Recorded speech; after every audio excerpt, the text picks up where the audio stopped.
That would work.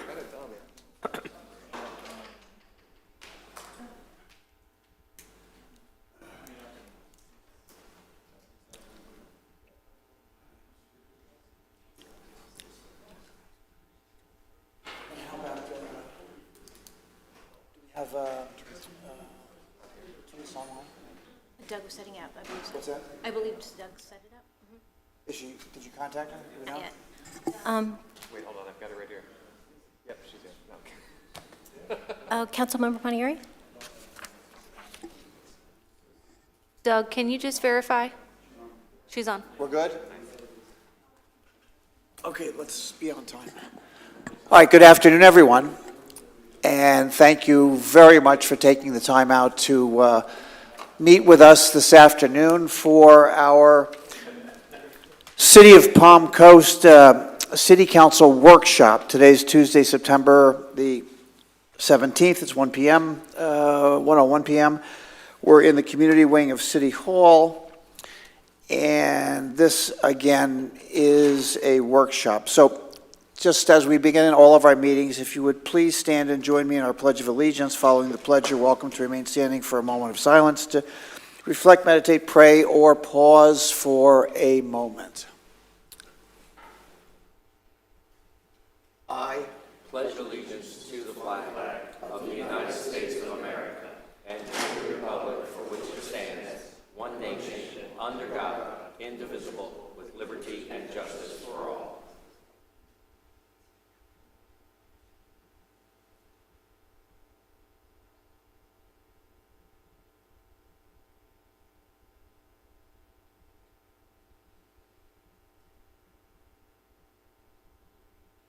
All right, everyone, please be seated and be comfortable.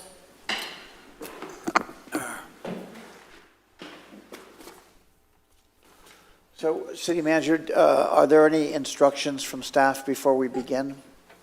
No, Mayor, the applicants are here, and we will have them go one at a time. And how many applicants do we have? I believe we have at least 8 that we know of that are in the room. There could be more than that, but we can confirm that there's 8 here. Okay, just to give me an idea, everybody that's an applicant, could you raise your hand for me?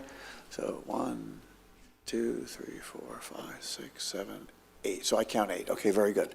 All right, thank you. And the list of names is alphabetical. That's the way the agenda was prepared this morning. So the layout is very simple. Each applicant will be invited up to the podium, have 3 minutes to introduce yourself without interruption, to say your piece for up to 3 minutes.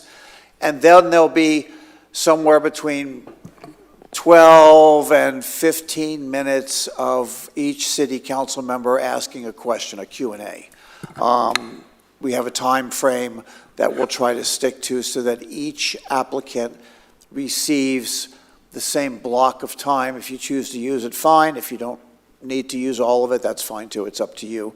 And or the applicants that are not at the podium will be in the hallway waiting for their turn? Yes, Mayor. Very good. And who's going to usher?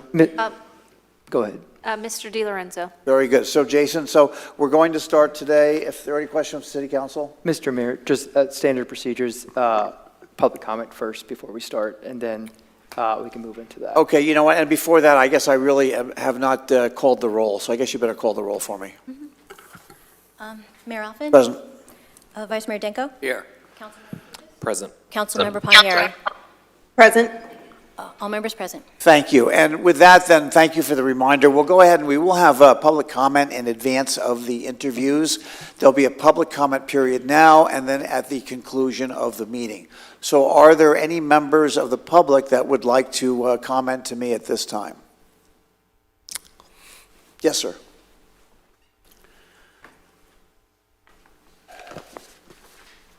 Hello, everyone. My name is Armando Gomez. I'm a 15-year resident of Flagler County. All of this is in Palm Coast.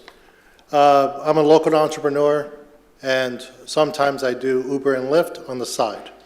Last night, I was assaulted by a passenger, groped me, and then physically assaulted me. I called the Sheriff's Department. when I found a safe location, which was BP on Old Dixie Highway. It took 15 minutes for the Sheriff's Department to show up. My concern is this. Lights were not on. They nonchalantly came into BP like they were just going to get a cup of coffee. I called through the ADT Uber app, stating an emergency, and the dispatcher took my information and then says, if there's nothing else that needs to be said, I will let you go. For some reason, Flagler County Sheriff's Department thinks it's okay to hang up the phone when there's a victim on the line, which I find appalling. So what I would like to discuss today, on the anniversary of my marriage, 25 years today, the eve of my marriage, I could have been killed. 15-minute response by the Sheriff's Department, to me, is not appropriate. So after a little bit of research last night, I noticed that the city of Palm Coast is one of the only cities within 50 miles that do not have their own private police department. And I ask why. How many people need to be in this city before we require a police department? Second of all, response time. Again, I keep going over it. 15-minute response, uncalled for. There should be a sheriff at every exit from Matanzas all the way down to Old Dixie Highway, ready for a call. So I called the Sheriff's Department this morning. I called Rick Scott, Rubio, and Governor DeSantis for other issues with Uber, and that's not what I'm discussing with you today. I'm just discussing the police presence of Flagler County. Bunnell has a police department. Flagler Beach has a police department. We are the biggest city in Flagler County, and we still don't have a police department. So please, when you're talking about budget, I know it's kind of short notice now, but in the future, can you please bring up the importance of having a police department for Palm Coast? Thank you for your time, guys. All right, appreciate your comment, and Commander Finn, you have the information as well for follow-up. Thank you. Next speaker, please. My name is Celia Puglisi, and I live here since 1991. I am appalled and very sad that we lost yesterday a 17-year-old that, as described and reported, was because a dump truck accelerated on a green light, while probably the kid, maybe he crossed a little bit late. But anyway, I see too many instances. And also we lost another lady or another driver the same day at 4:10 p.m. in Old Kings Road and Palm Coast Parkway. That tells us that with traffic, something is missing in traffic in the city of Palm Coast. We are the largest city on this county, and something is missing in traffic, and I can see it. I saw it myself last week. I'm walking my dog, and I got inside a driveway because this man was coming 30, 35 miles an hour and would not slow down a little bit, seeing a pedestrian. This is very serious. We need to respect people's lives. I respect people's life. I have in the back of my vehicle, I respect 3 feet I give to any cyclist. When we see people walking, these drivers need to slow down. Look what happened to this. This is very sad. It breaks my heart. 17-year-old going to work on the Oceanside restaurant, 10 miles a day, every day, and he loses his life. This is very sad. Something has to be done for traffic safety in Palm Coast, given the increase in the traffic, the vehicles, the growth. So we need to do something about it. And anybody that today will be looked into their resumes needs to keep that in mind. They come here to these seats to hear us, and they need to do something about it. They cannot ignore our pleas for years and years. I have pleas here for 20 years, and they have not been resolved. And it's the time that this council hear us, especially with this traffic, and all my sympathy goes to these people, these 2 families that lost their 2 members. Thank you. Thank you for your comment. Are there any other members of the public would like to address me at this time? All right, then we'll close public comment. Are there any comments from the dais at this point? So we'll move forward to the interview process now. So our first applicant is Robert Boggs.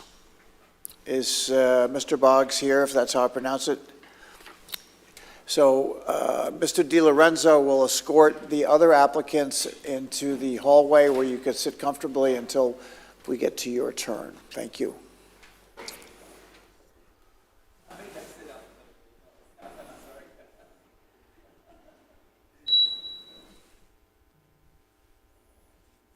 Thank you, Mr. Boggs. You can go ahead and adjust the microphone so it's comfortable for Sure. you. Is that fine? And so that it's comfortable for you. I just want to make sure the people online. So if you would be so kind, just introduce yourself, and then 3 minutes of introduction would be appropriate at this time. Followed by, there'll be a Q&A for 10 to 12 minutes by city council members should they have questions. Okay. Any Thank you. questions for you? Do you Thank you. understand? Yeah, I'm ready. Very good. So Okay. please. Well, good afternoon. My name is Robert Bogus. Don't worry about the pronunciation. Bogus, Everybody okay. pronounces it wrong to start off with. So I live on Radnor Place here in Palm Coast. I'll try to be short because everybody's time is valuable, and I know you've got a number of qualified applicants to interview today. I was born in Key West, so I'm a native Floridian. I've spent the last 60 years either in Volusia or Flagler County. And starting out as a teenager down in Volusia County, I was with the Civil Air Patrol. I was the first sergeant, cadet first sergeant there. And then in my senior year, I was the cadet commander of the Air Force Junior ROTC program at Mainland High School. Prior to my active duty as a paramedic, as a medic in the Air Force, I was one of the first EMTs in Volusia County. I was one of the two that passed the program, Emergency Medical Technician program at Florida Technical University, which is now University of Central Florida, and one of the first two to be certified or registered by the state of Florida as an emergency medical technician. I have, over the years, held a variety of different positions in management, supervisory, leadership, and educational positions. And all of them have been focused pretty much on healthcare or pre-hospital emergency medical services, including helping in the formation of the Central Florida Disaster Medical Assistance Team out of Orlando. While working full-time, I got my associate, bachelor's, and master's degree in business administration. And after 47 years working in the field, I decided to retire in 2019. And then, almost 2 years ago, I decided to go ahead and volunteer for the Flagler County EMS Advisory Board. So I've been with them for just less than 2 years now, and over the last 10 months I've been serving as their ad hoc secretary. After being on the board for 2 years, I've come to the realization that there's more that I can contribute as a retired individual, that maybe I have some ideas or, some insight, and definitely have the management and analytical skills that would be beneficial. This community, as we all know, is very diversified in economics, social, heritage background, and I think that's a very good positive plus for this community and makes what this community is all about. Okay.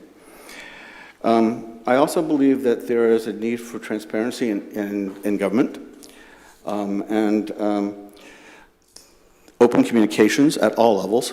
One of my philosophies over my years of administration and management has been that I like to ask questions and get opinions, because my ideas may not be the only one, or it may be needing tweaking, and it's beneficial if I can get that from other individuals that have a different perspective. I also know that this community has grown. Even since 2009, it has grown, and it's grown fast, period. from what I've read, it looks like we're going to be 20,000 more residents here in this city alone in about 5 years, which is going to create its own challenges in growth management, meeting the infrastructure needs of roads and water and what have you. I believe that I can go ahead and be on this council and utilize my administrative skills, my analytical skills, and be able to provide insight in some areas, and at the same time, build consensus among everybody on the council and with the community. So with that, thank you very much for the opportunity. Thank you for your comments. We'll go ahead. Anybody can start with the questions. I'll go around the room or the dais. I'll be happy to start. If you have a question, please, go ahead. Thank you for coming out today. Thank you. As you know, this is a city council position. You could run in 2 years for re-election. So I'd like to know something about your politics. About my politics? Yes, so this is a political job. Are you a Republican, a Democrat, an independent? Are you a liberal? Well, Are I'm you a registered as conservative? Democrat, but... I'm sorry? I'm Danko. registered as a Democrat. What, sir, 1 second. Mr. Danko, Let me just get counsel in here. for- I would just advise us against asking questions like Well, that. I'm sorry, it's my time. I'll ask any questions I wish. Okay. Thank Can you. I give you my advice and then you go forward after that? You're welcome to give me Okay. your advice. So I just would like to try to keep the questions up to general. I don't care what you would like to keep it. This is our decision. Okay. This is a political office, and we have a right to ask questions about politics, because the type of people we appoint to this position will bring their politics with them. One person may be very liberal, one may be very conservative, one may want to cut government, one may want to increase spending. So these questions are very relevant. Yeah, can I, and then I'll stop and I'll move on, okay? You're going to stop right now, Marcus. Oh, no, hold on. He has a- No, No, I'm I sorry. would like to You hear don't our get attorney's to interject advice and interrupt my moving questions forward. because you may not think they're appropriate. I have every right to sit here and ask any questions I wish. Marcus, just hold on a second. So I don't, that's, and you. If I have to, I will get up and walk out, and we won't have a quorum, and you won't be able to continue. That's fine. Is that what you want to do? I don't need a quorum for this. Yeah, you do. No, I don't. This is a council No, meeting. it's a workshop. Yeah. So- The workshop, I would like our council. Marcus, I just need to make sure that we're not putting the rest of city council. So I just want to make sure we're not, when we're asking questions, we're not preventing from, questions that could come across that this committee or this council is discriminating against one because of a certain We're viewpoint. voting, and part of this is politics. I- Do you not understand that? This is politics. We're political elected officials. I agree. I'm just giving you my advice. I gave my advice, that my advice is to keep it that we're normal HR procedures. We're asking questions that do not prohibit this council from making good decisions, but also I'm just alerting to you, I don't want it to look like we're picking someone based because of that they are a certain Democrat or Republican. That's all. We will make our own decisions on who to pick for whatever reasons we all decide. Yeah, that's fair. And I really find your line of questioning almost offensive. Well, I'll let you- This is really, you're overstepping your bounds, in my opinion. Councilman, I'll let you go forward. Hold on a second. I just want you to restate from the charter, the Jesus. nonpartisan It is a nonpartisan position. requirement in It's the not charter. a nonpartisan group of people running for offices. In case you haven't noticed, when the next council is up for election in November, both parties will be sending out information supporting their candidates, whether it's an MPA race or not. I know that the REC has already got a slate card built, and they're promoting their Republican candidates, just like the Democrats will do the same thing. There is nothing inappropriate about asking what your politics are when you're talking about appointing someone to a political office. So, okay, hold on. City council members, I'm going to need a consensus here, whether we're going to move forward or not. Census my ass, Mr. Mayor. I will ask whatever questions I wish, Or I'll suspend. period. Okay. How dare you? Councilwoman Pontieri. No wonder why they threw your ass out. No wonder why you only got 18% of the vote. Are you finished? No, I'm not. Why don't you I'm find- very upset about this. I'm very annoyed by this line of crap. Okay. We obviously made a mistake hiring this guy. All right, are you done? For the moment, yes, but I will ask my questions. Well, no, I don't think you're going to. I think I am. Councilwoman Pontieri, I'm looking for consensus Jesus, a on following the consensus charter. on freedom of speech on a council meeting? There's no such thing. There's no such Mayor, thing. Mayor, I don't even know what the question is at this point because I can't, there's been so many interruptions. I don't know what the question pending before council is right now. Question to the applicant was what flavor politics the applicant follows. Let Mr. No, I Denko- asked, What's that? this is a political office. I asked, what's your political background? Where do you stand? Are you liberal, conservative, Republican, Democrat, independent? That was all I asked. And I'm sorry, you don't get to regulate freedom of speech at a council meeting.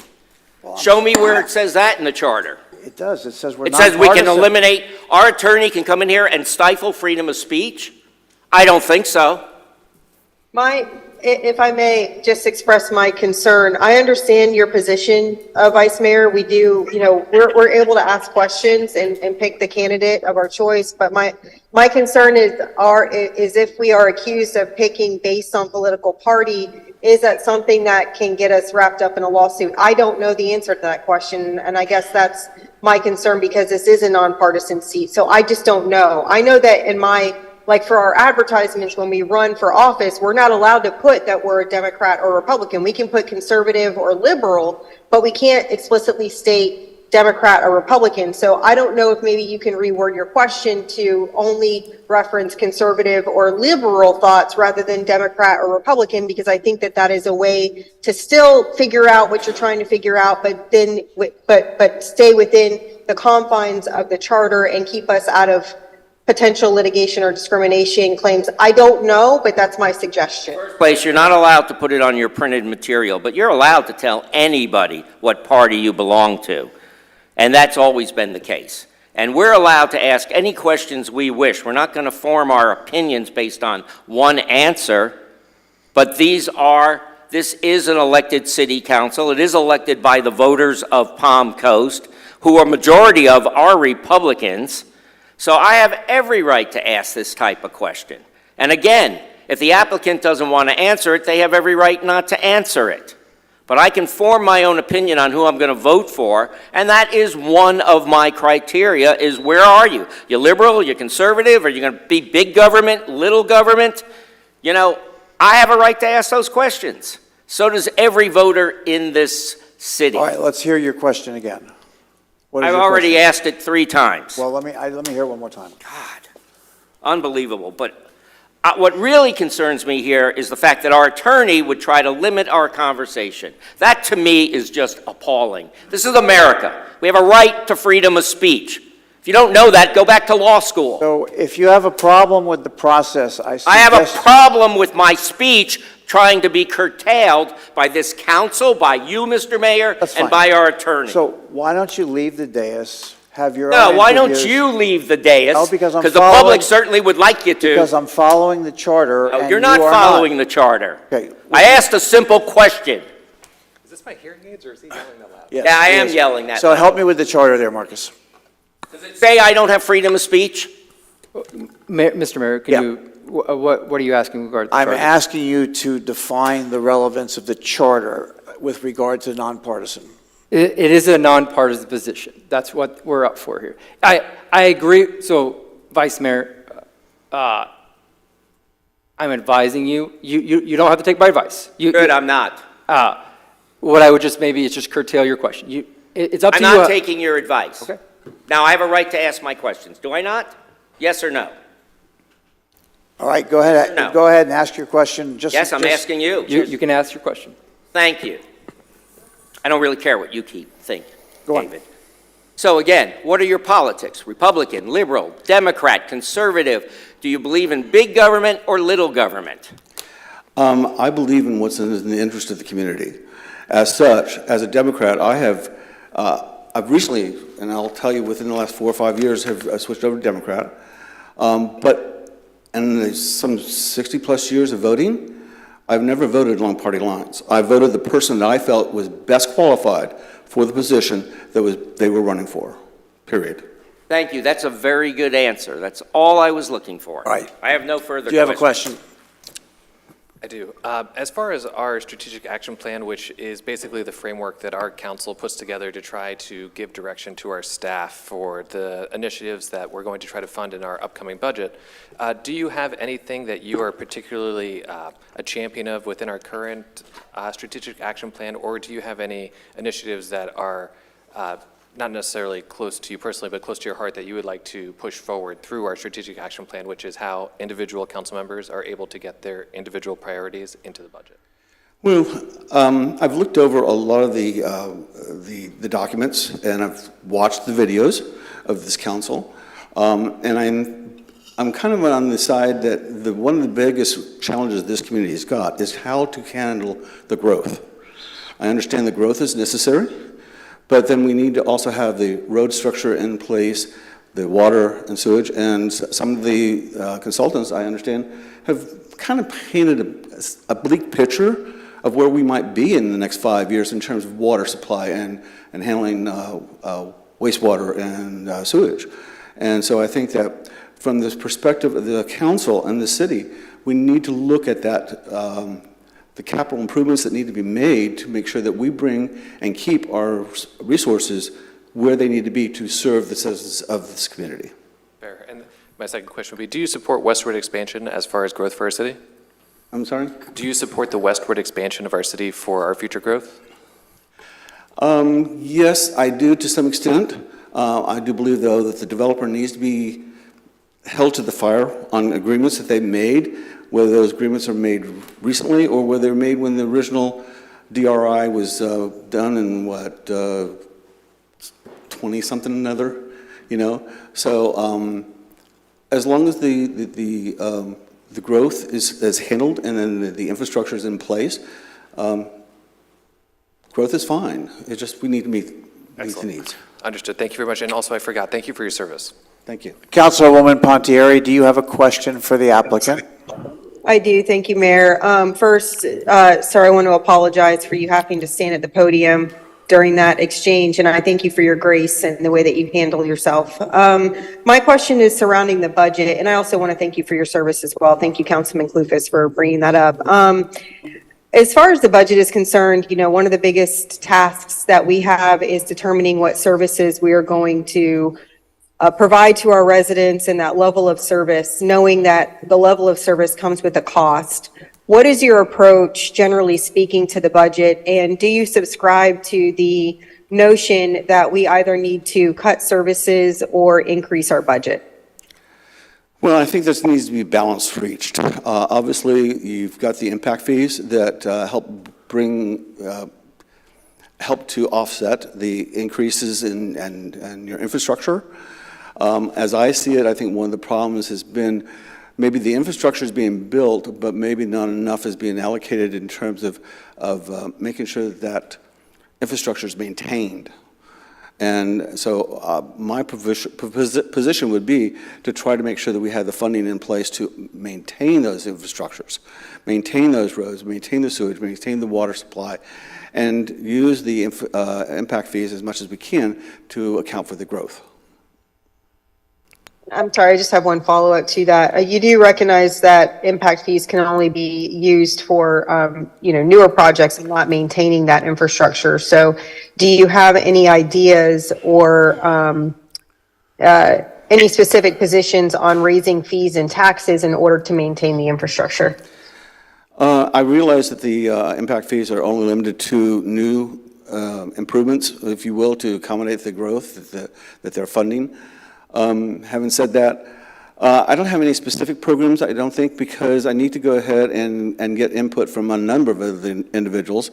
I guess one of the things I would look at is staffing, efficiency. Is a spending representative of the needs? And probably more importantly, how are we prioritizing our needs for this community? And we need to make sure we know what those priorities are in terms of infrastructure maintenance. Does that answer your question? Yes, sir. Thank you so much. I appreciate it. Just a final question for me is you indicate on your application that you were employed by Volusia County. Yes, sir. I don't see a reference from anybody that you worked with or for from Volusia. Can you just expand, just tell me what you did in Volusia. Well, there are some references. There's, in my application, I included Donna DePeister, who is my immediate supervisor. She's also the CFO for Volusia County and assistant county manager, okay? As for my other references, one is an attorney. Right, okay, no. But your job at Volusia, I'm just curious as to what that was. When you Oh, worked for what it was? Yeah. Okay. Well, it evolved over the years, okay? I started off with a private, not-for-profit, private for-profit company called Beacon Ambulance. They were purchased out by the county, and the assets were handed over to a private, not-for-profit. During that process, what they did is they grandfathered everybody in and accepted everybody's longevity. Well, over the years, the foundation was then, in 2011, was taken over by the county. And so my years with the foundation got transferred over. At the foundation, I held a number of different positions, from being the station sergeant all the way up to the training officer and then director of administrative services. As the director of administrative services, I was responsible for information technology, billing, and a number of other aspects of the company Very good. foundations. Okay, that answers my question. Thank you for I have your one time more today. Go question ahead. Yes, before sir. you leave. Where do you stand on these bonds, the bond issue that's facing voters in November? I think that the bonds are going to be something that we have to really, we're probably going to need to look at, but it is probably going to be necessary. Working on a 3-year limit for $15 million is not really far enough in the future.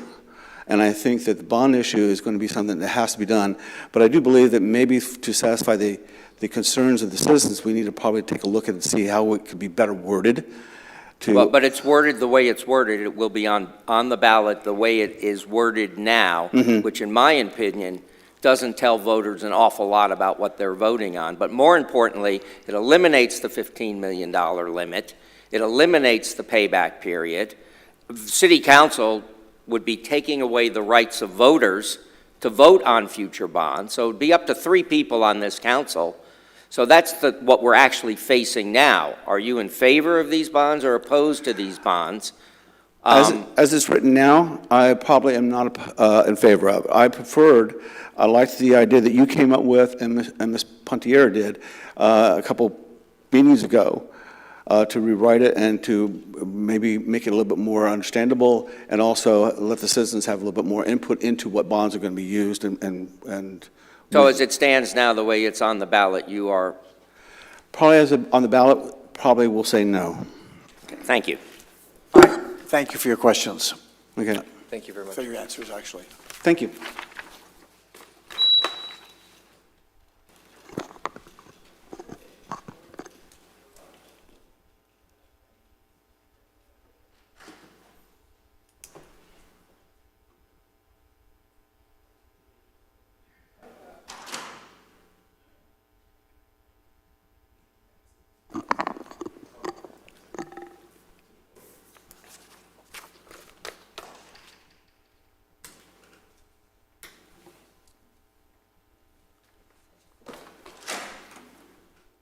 Can I move this? I just have a binder. Can I move this over? Yeah, of course. Okay, And awesome. make yourself comfortable anywhere you like. Absolutely.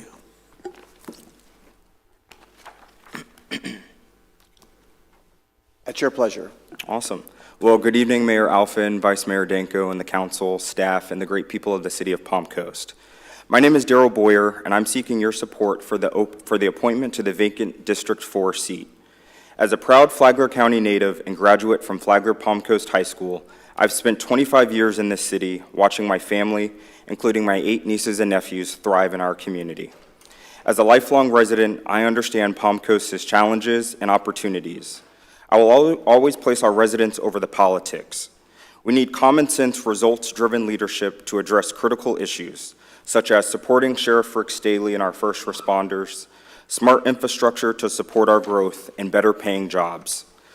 As I was out canvassing, I learned that flooding is a major concern, and I'm committing to securing state resources to upgrading our drainage systems, roads, and water quality.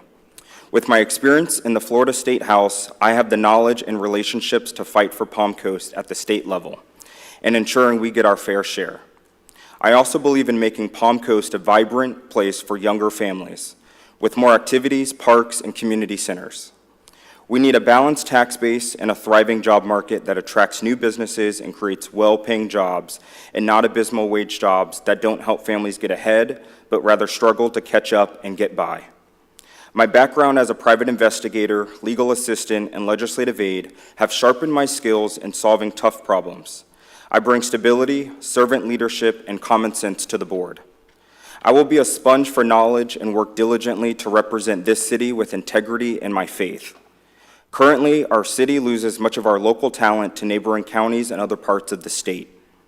Expanding industries will benefit all residents by creating jobs and reducing our heavy reliance on the residential tax base, leading to a more balanced local economy.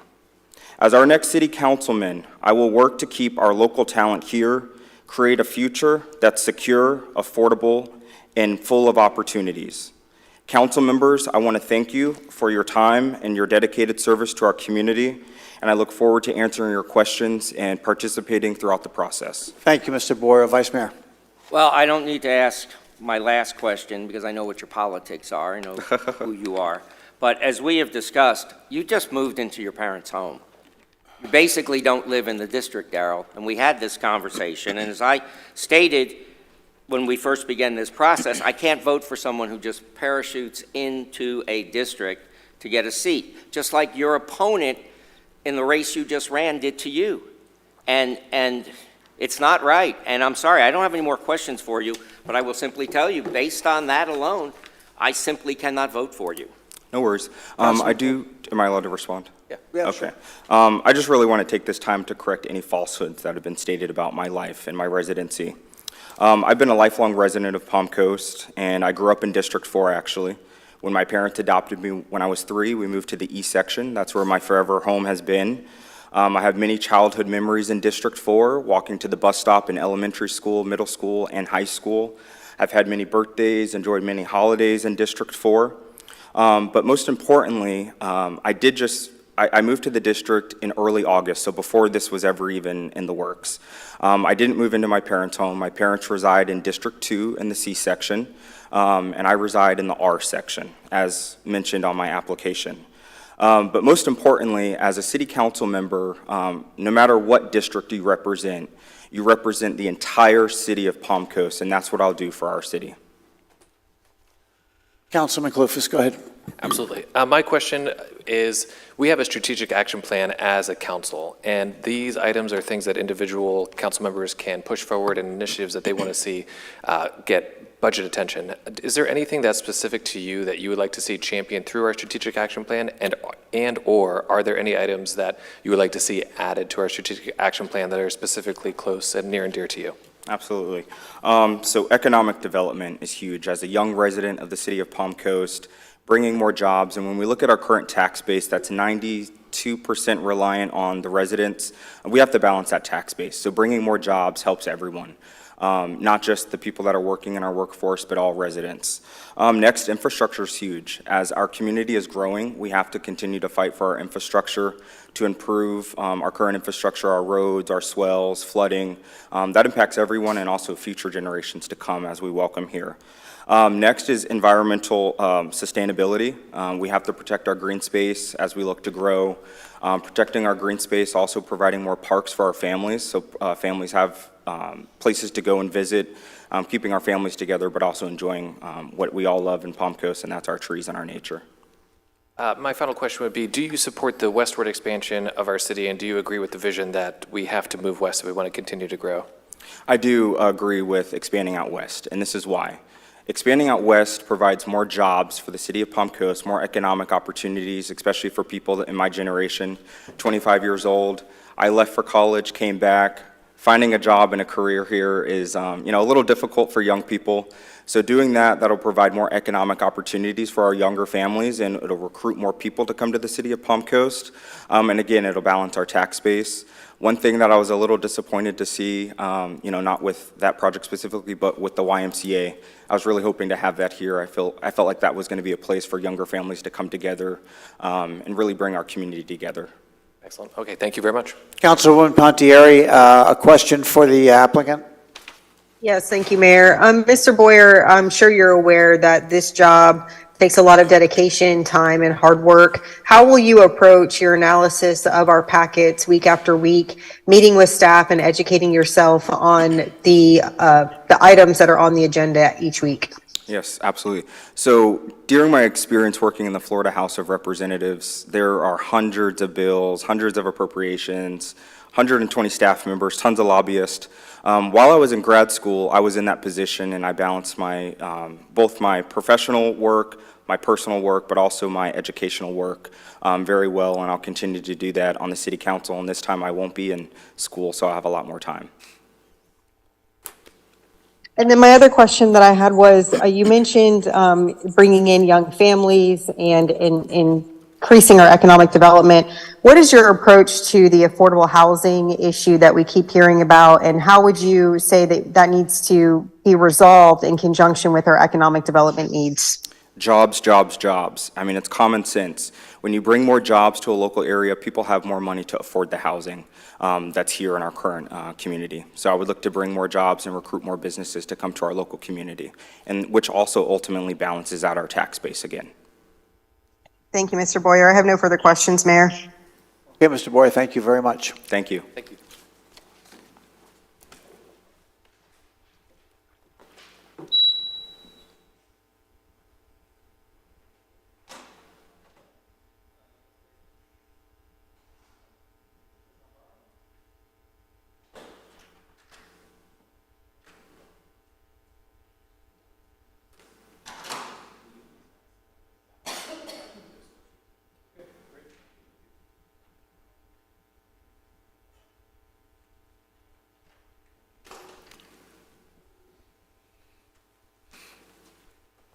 Go ahead and take the first several minutes, 3 minutes, to make your introductory comments, if you like, and then we'll move to question and answers following your presentation.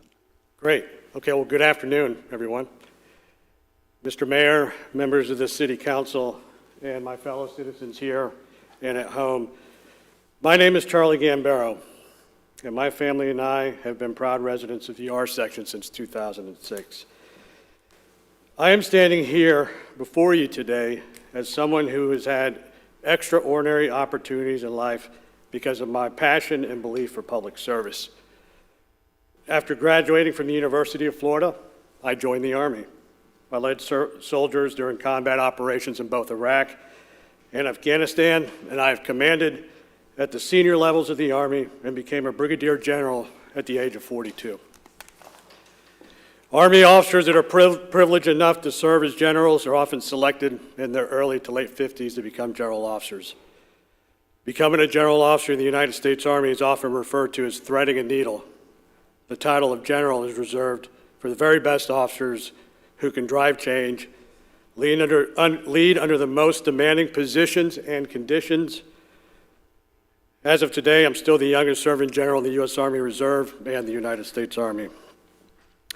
Following my combat deployments and command positions, I was assigned to the Office of the Secretary of Defense for Middle East Policy. There, I served as the Chief of Staff and Policy Advisor to 3 different Secretaries of Defense. While serving at the Pentagon, I was recommended by Secretary Jim Mattis and selected by the President's National Security Advisor to serve as the Director of Gulf Affairs at the National Security Council in the White House. In short, I served as the President's advisor for the Gulf countries in the Middle East. Never in a million years did I think a kid from Florida would quickly rise to the ranks in the Army and have the opportunity to brief the President of the United States and serve as one of his trusted advisors. Following my White House tour, I was assigned to the Joint Staff of the Pentagon, where, at the direction of both the President and the Secretary of Defense, I worked with my boss to assist the Department of Homeland Security in developing a comprehensive immigration policy to help better secure and protect our southern border. This policy became known as the Remain in Mexico policy. A year later, due to my track record of driving change and at the request of the Director of National Intelligence, John Ratcliffe, I served as a senior advisor for the Director of the National Counterterrorism Center in the intelligence community. While serving at the National Counterterrorism Center, the President decided to appoint a new Secretary of Defense with only 72 days left in his administration. Secretary of Defense Christopher Miller reached out to me to assist him in driving 74 priorities within this time frame to completion. So as the Chief of the Secretary of Defense's Action Group, I served as the Secretary's senior advisor and successfully drove the Secretary's policies implementation efforts. The Department of Defense has over 3 million employees, and driving change in an organization of that size, it's not easy. It's the largest employer in the world. I also traveled with the Secretary on his domestic and international visits to inform policy decisions and that of the President. While serving in the Army, both on active duty and in reserve status, I've had the privilege to serve the citizens of Flagler County as the chairman of the Flagler County Soil and Water Conservation District and as a member of the Flagler County School Board. I was almost Mr. Clufus's age, I think, when I got appointed to the school board. My record as an elected and appointed official is one of fiscal conservatism, where I consistently voted to lower the millage rate, setting effective policies for the organization, contractors, developers, and holding staff accountable. And that was really important because during that time period, we were building schools and adding on to schools. During my tenure on the Flagler County School Board, the school district reached an A rating for every school and the district overall. This serves as a great example of success, of what success looks like and can be achieved when government policies are effectively put into place with the right resources. So to the citizens of Palm Coast, I come before you today to offer my leadership, my experience, and my passion for public service to the City Council. If selected to serve as your representative for District 4, I will vote to not raise your taxes. I'll work with the city staff to ensure we provide exceptional services. And I will ensure that any future growth is planned and executed in a strategic manner with the appropriate infrastructure. During a time period of significant turnover for the City Council, I offered seasoned and successful leadership for the citizens of Palm Coast. In my estimation, this is not, and I say again, this is not a time period to appoint someone who is a political novice and who is not experienced in leading large organizations through a complex environment and challenges. In closing, I would never be here today or achieve any success in life without the steadfast support of Team Gambaro, my family. My wife is here today. I would like to publicly thank them for their support as I endeavor to once again serve the people of our community. Thank you for considering me to serve as a member of the Palm Coast City Council, and I look forward to your questions. Thank you. Vice Mayor, question? Wow, that's one hell of a resume.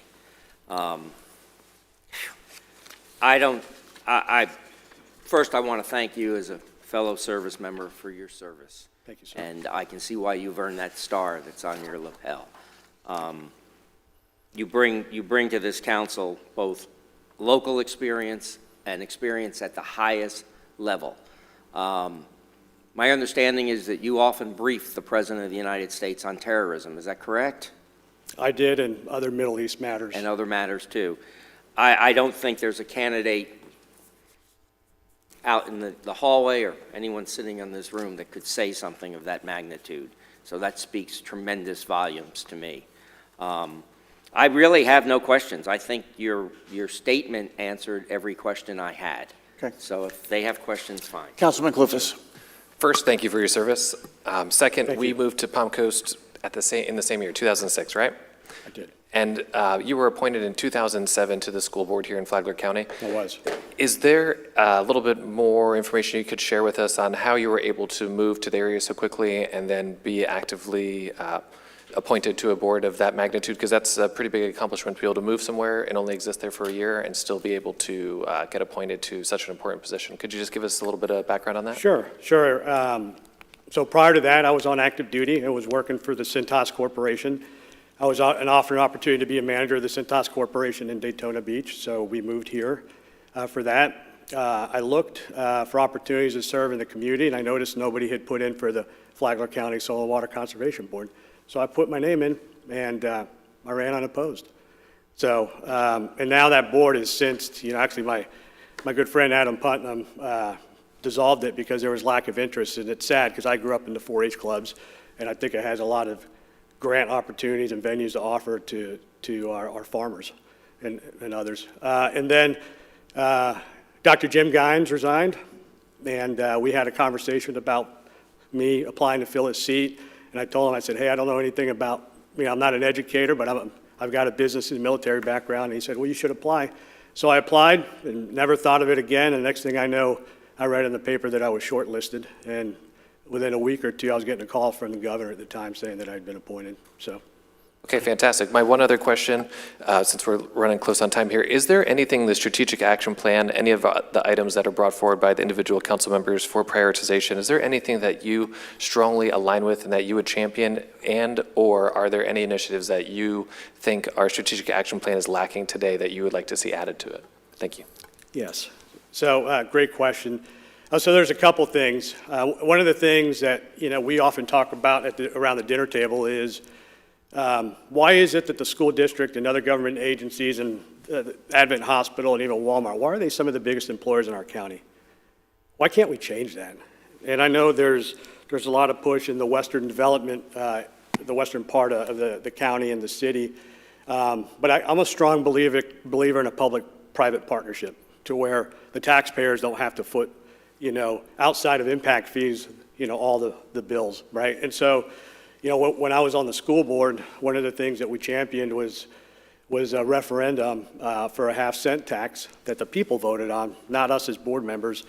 And the superintendent at the time had a fantastic relationship with Bill Del Brugge. And, Bill Del Brugge had a super great relationship with Apple, and we were able to do a cost share. They paid half of the cost of putting laptops in the schools and classrooms for our students, and we raised the other piece through the half-cent tax that was voted on by the people. So I think I think those are the kinds of things that I would look at pushing. I'm glad that there's a strategic plan to look out to 2050. I'll tell you, even the Saudis and people in the Middle East are following our national security strategy policies that I help write for our country. But it's important to look out and gauge towards the future. And that's a living, breathing document that can be changed over time. Councilwoman Pontieri, do you have a question? I do, thank you. I have a few questions. Based on some of the things that you've said, sir, first of all, thank you for your service as well. Thank you. Quite a lot of accomplishments, I will say. My questions are really based on some of the things that you stated in the last few minutes. First, you stated that you're in favor of public-private partnerships, but you are aware that currently, as our charter stands, we cannot enter into public-private partnerships, which is part of the reason why we have the charter amendment that has become a contested issue on our board and in the community. Are you in favor of the charter amendment so that we can enter into public-private partnerships? Well, I think we need to look at all options, and I think that I would love the opportunity to move into public-private partnerships. If that requires an amendment down the road, great. But either way, it has to be left to the people in the city of Palm Coast to decide that. I never did it as a board member on the school board, and I think going forward, that would be something to consider. And I agree with you. That's why we have made it a referendum to amend the charter. So my question is based on the fact that we have it as a referendum coming up in the November election. Will you be voting yes on that amendment so that we can enter into public-private partnerships? I will, yes. And then my Councilwoman, last go ahead. question is. Councilwoman hold on a Pontieri, hold on a second. I'm just trying to get some advice from council here on asking specific policy questions. But go ahead. My other question, and I appreciate. Ma'am, if I can go back. So I said yes because the mayor asked me to hold on. My answer is no. I don't think the referendum as written should be on the ballot. So would you look to then somehow in the future updating the charter to allow us to enter into public-private partnerships and allowing it to go back to referendum? Yes. You said it earlier that you would not vote to raise taxes, and I agree with you that we should always look for alternatives to not raise taxes or fees.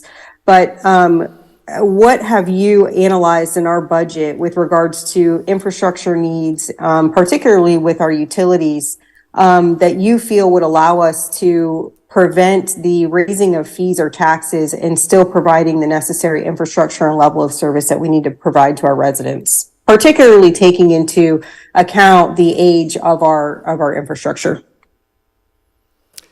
Well, I think before you look at the utilities piece, I think, we need to look at our own expenditures, right? I commanded at different levels. Sometimes I had a chief of staff, sometimes I didn't. Those are all things we need to consider. Do we need to have that much redundancy within our city staff? The parks, the golf courses that we own, I run a small business. If I ran a small business that took those kinds of deficits on a yearly basis, I wouldn't be able to pay my mortgage. So why would we continue to pursue those options? And, I think there's places that we can pull back on. I agree that the utilities need to be brought up to speed. I had my pet pump replaced this weekend because I have an older home. These are all things that have to be managed. But I think there's places that we can look within our own budget to have those savings to reduce the tax burden on our taxpayers and look towards the future by following the strategic plan to capitalize and do what's required to improve our utilities. Councilwoman, there's a minute left. I have one question, if I may. Definitely, Mayor. Thank you. The question I have is, you're currently an applicant for the city council seat number 4. Have you also given, or would you give any consideration to the city manager seat? Is that something that you have considered? And can you just comment on that briefly? I think that was I'm coming here because I'm wanting to serve the community, first and foremost, okay? I don't need this position, okay? I really don't. But I'm coming here because I think we need to make a difference. I want to make a difference. And it's over to you, Mayor, and the members of the City Council to decide. But I would like to serve in District 4. So I'm happy to serve as a member of the City Council, and I'm happy to consider the city manager position as well. Thank you for your answers. I just have Go one ahead. further thing. I would think that you would be an excellent city manager, without a doubt. You certainly have the qualifications. And if we end up appointing you here and you change your mind down the road and decide you want to be city manager, I think that would be a fine thing if you made that switch. So I wouldn't hold that against you in making our decision. But I know that you do want to serve. It's obvious your whole life, your whole career, you've served our country and our citizens. So, again, your resume speaks volumes. Thank you very much. Thank you, sir. Thank you for participating today. Thank you, Appreciate Mr. it. Mayor. Thank you.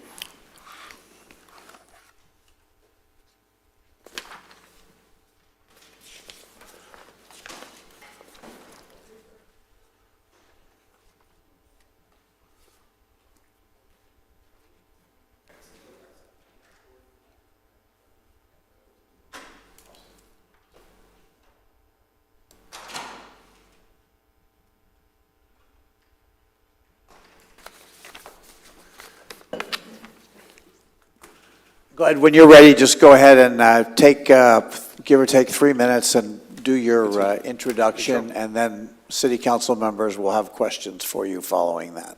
Awesome. First of all, thank you for this opportunity. My name is Leslie Giscombe, and I've been a resident of Palm Coast for 33 years, moved down here in 1991, raised all 4 of my kids, and I truly believe I owe a lot to the city of Palm Coast for that. First of all, thank you, Mayor Alfin, city council members, for this opportunity. I have been on the sidelines for a while in this city, and I would say focusing on my kids and so forth. And I realize that at this point of my life that I have made an impact in so many different cities, so many different states, and in so many people's lives. And I realize that as busy as I am, I would like to play a role in this beautiful city that I've lived in for the past 33 years. And I realize there are issues regarding its development. I was here when there was only 2 traffic lights, so that says it all. I think it was 20-something thousand people at the time. Now we're over 100,000. And so I've witnessed the growth in that sense. But at the same time, I realize that as a city council member, there are a couple of things that I need to focus on. And I'm just going to run over 12 of them real quick, and that is rapid growth. So we're experiencing rapid growth. Infrastructure, transportation, affordable housing is an issue as well, environmental concerns, fiscal responsibility, public safety and emergency, economic development and job creation. And this is an area that obviously, I don't need to tell you, you've seen my resume, you've seen the letters, you've seen the involvement, not just in the city, but on a state level. Diversity and inclusion, I think it's important because that's where we get the best ideas. I was responsible for coming up with the VBR Week. That's Volusia County Business Services, Volusia County Business Association. I don't think I'm saying that right, but anyway, it's a organization in Flagler County that was developed to support the local businesses, and the city council actually voted it in, so every year that's now considered VBR Week. That was my idea. Healthcare services, education, workforce development. When it talks about workforce development, I happen to be involved in a statewide study for workforce and the gig economy. And I think that study was amazing because it allowed us to be in the front of the changes that took place when it came to the pandemic and the changes as far as remote work is concerned. So I was on that committee to help steer the ideas for the state of Florida. Technology, innovation, public engagement, and transparency. And I think transparency is important because as an entrepreneur, I look at problems. And just witnessing some of the council meetings that I've attended, I've observed the bottleneck. And to me, that bottleneck is a lot of disgruntled constituents and residents. And as far as I'm concerned, there must be a way that we can create a messaging that would be a lot more, I would say, engaging and transparent for the public moving forward. My summary will state, as a city council member in Palm Coast, I'll focus on balancing growth and maintaining city quality of life, issues around infrastructure, public safety, affordable housing, environmental preservation, economic development, and inclusivity are all central to the city's future success. Awareness of and addressing these concerns will allow me to actively represent our community and help shape Palm Coast's future. Very good. Thank you. Vice Mayor, question? So I'll ask this question, I've asked it of every candidate. What's your political persuasion? Are you Republican, Democrat, Independent, Liberal, Conservative, fiscally conservative? Give me some idea of your politics. Are you serious? If you don't want to answer the question, you don't have to answer the question. I'm just asking it. Oh, I'm not answering that question. Okay. That's fine. Next question, Mr. Kalufas. Right answer. My question would be, well, first a statement. I think that a lot of the things that you touched on would also be pillars that Councilwoman Hyder considered near and dear to her priorities for our city. And I think that's a good thing because the diversity of every point that all of our applicants have made so far didn't necessarily include affordable housing or workforce housing in that capacity. My question would be regarding our strategic action plan. And are there additional items that you would like to see added to our strategic action plan that may not exist today that are near and dear to your heart? Or are there any priorities that you would feel comfortable taking on and being a champion of because they are going to push Palm Coast in the right direction? Well, to be honest, I would truly have to look into more of the strategic action plan, to be honest, to give you a fair answer to that. But one of the things I would do concerning that is, regardless of whatever that strategic action plan is, I think one of the important things that we need to spend more attention to is messaging. So how do we get the community involved in that strategic action plan. So when we do put it out there, we have a census. You know what I'm saying? We don't have that back and forth and that feeling of not being transparent or feeling that something is being hidden in that sense. So that's what I would focus on. Got it, thank you. Councilwoman Pontieri, a question? Yes, thank you, Mr. Giscombe. What is your idea or vision for how we improve the economic development in our city and bring in more jobs? Okay, so, I'm sorry.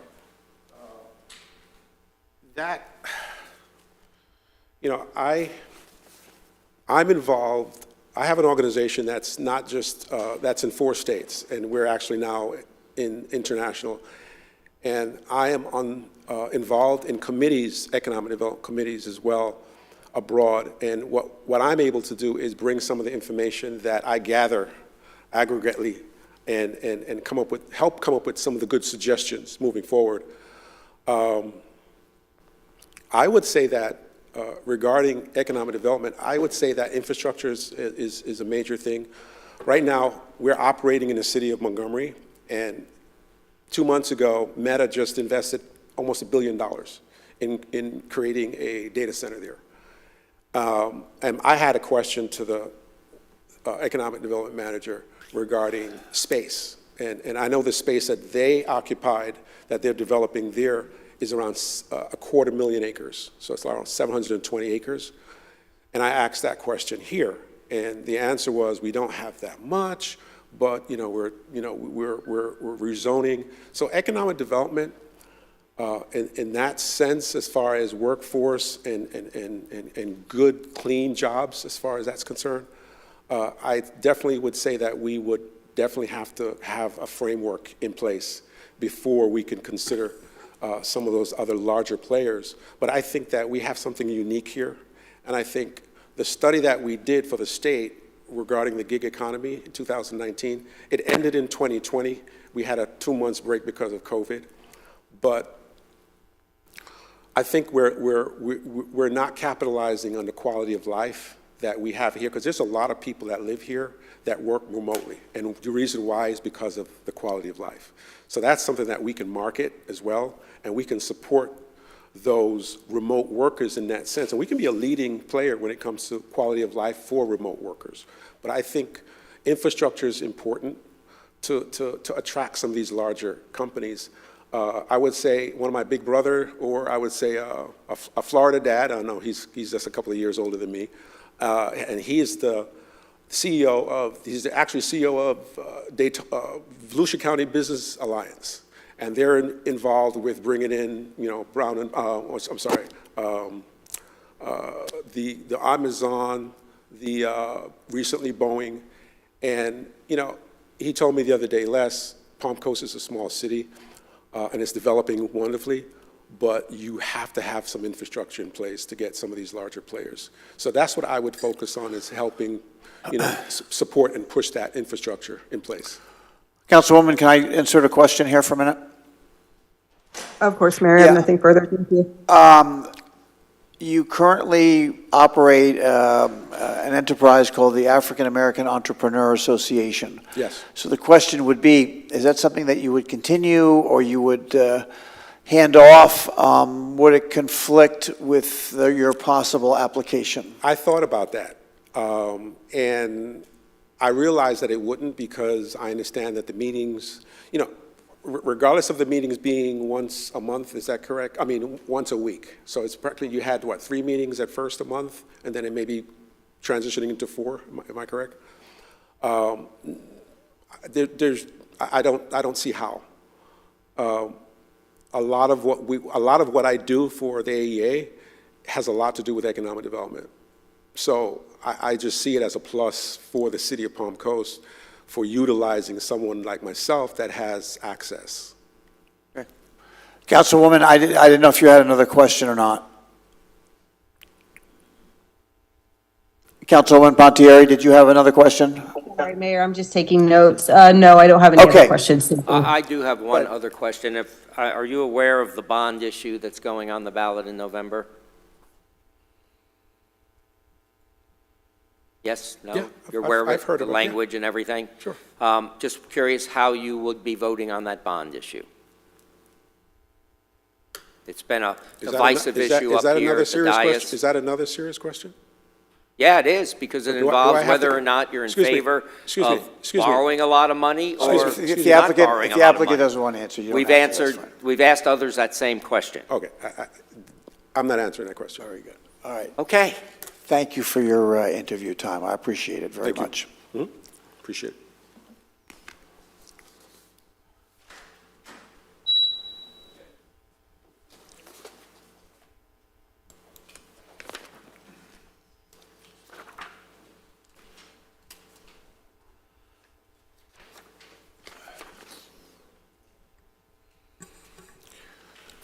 Good afternoon. Good afternoon, Mr. Mayor, council members. Vincent, go ahead, take 3 minutes or so for your introduction, and then we'll follow up with questions from individual city council members, okay? Okay, thanks. Well, I'm sure you've all seen the applications of everyone, and you know that I'm the only candidate here who's been where you are on the seat, served actually with Mr. Kloufas 6 years ago in his first term. And I've been through the process. I have, when I sat in that seat, I took the trip to the League of Cities meetings. I went to all of the public facilities, public works facilities, to learn how everything works. I've been through this process. So more than anyone else here, I'm the person ready to, feet running on the ground as soon as the appointment takes place. I've demonstrated during that time when I was there, and everybody told me, oh, it's 6 months, you're basically being appointed to be a lame duck. No one expects anything from you. No one expects you to do any work. They really thought it would be a rubber stamping. A lot of people thought I would be the rubber stamp for my former employer, but I wasn't, and I took the job very seriously. I read everything that I had to read. We pushed, and during that time, a major accomplishment, and some may not consider it an accomplishment specifically, but I was part of the board that removed Jim Landon. And my reasoning on that was, this is a thing that is going to happen, and it's going to hurt whenever it happens. Get it done, move on. And that's how the vote went. He was out, and we started the search. That put me in an interesting position where I was there when candidates were applying for his position to interview the candidates, even though I was not going to be there to vote on any of them. So again, I've been through that process. I have that experience, and I think more than anyone else here. As far as my being in Palm Coast, I've been here 12 years. I'm not, moving in here to take a political position. I'm not doing this to further my career somewhere else, to move on to Tallahassee or Washington. I'm here doing this because I want to serve Palm Coast. I want to serve the people of Palm Coast. I want to see the city that I live in and that I've spent the last decade and 2 years working for and working to help improve, and want to see this city grow and develop in a way that is healthy and beneficial to everyone who lives here. Very good. Question? So, thank you for showing up. I certainly know who you are, so I know something about you. Okay. But one question we've been asking everyone, as you know, this bond issue is on the ballot in November, and this has been kind of a divided council on the language on this bonds that are going in front of the voters. I'm just curious what you think of it and where you stand on it. What I think of the language or where I stand on the bond? Well, I'm curious what you think of the language that is being put on the ballot, and then I'm curious to what you, whether you are in favor of these bonds or opposed to these bonds. Basically, Well, I'm going to take this as on the assumption that this is a done deal, that I wouldn't be able to, if I were appointed, I would not be voting on, because I think if I were to discuss something that will be voted on by the board, that could potentially be a violation of the Sunshine Act.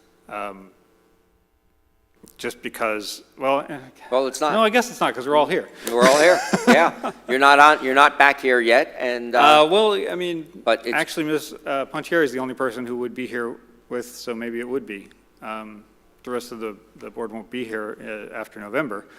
So, But assuming this, I mean, it's going on the ballot now, as is. Is the language good? No. As a lawyer, I'm used to interpreting that kind of language. I wasn't confused by it, but I can see how it could be.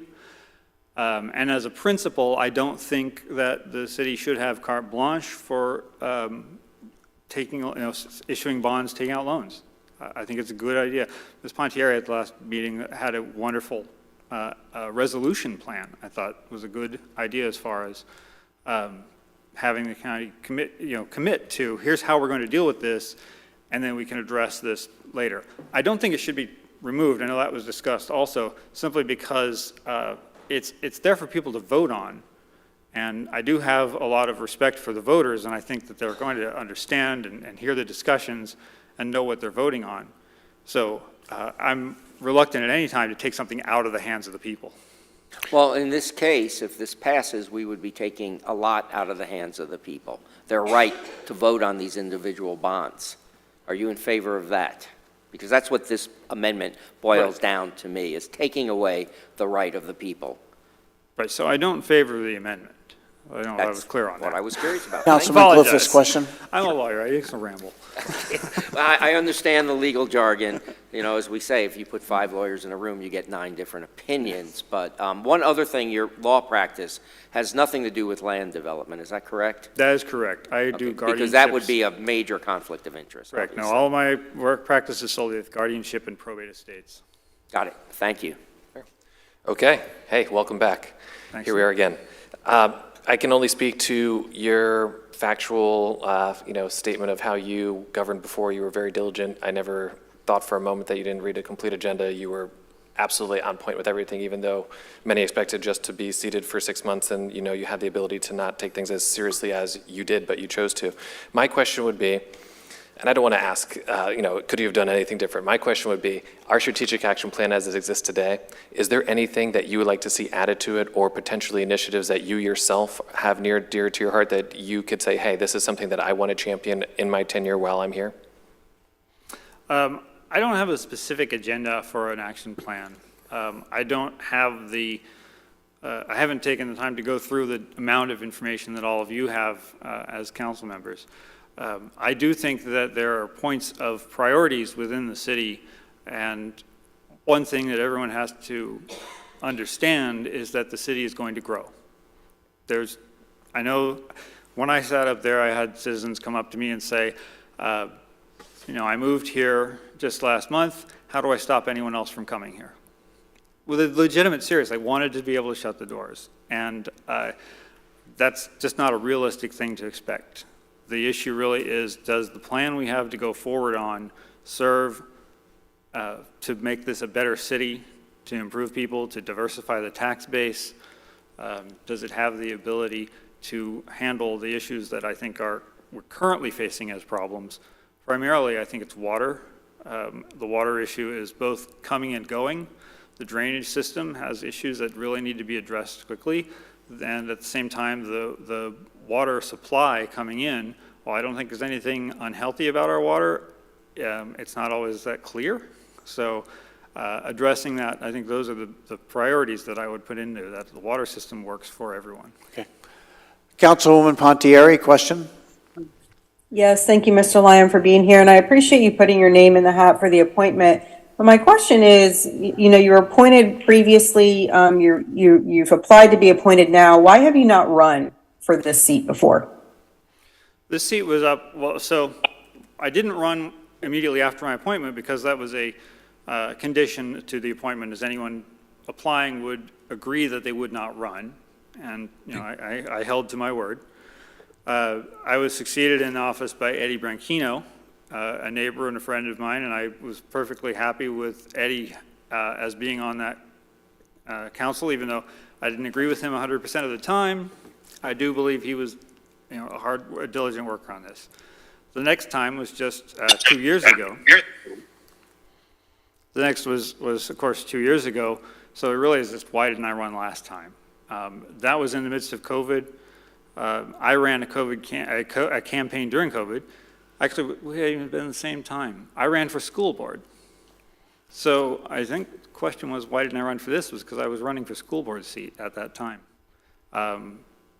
it appeared to me that there was a bigger issue there at the time, and that there were, people running for this seat in the city were, appeared to be, good candidates for it.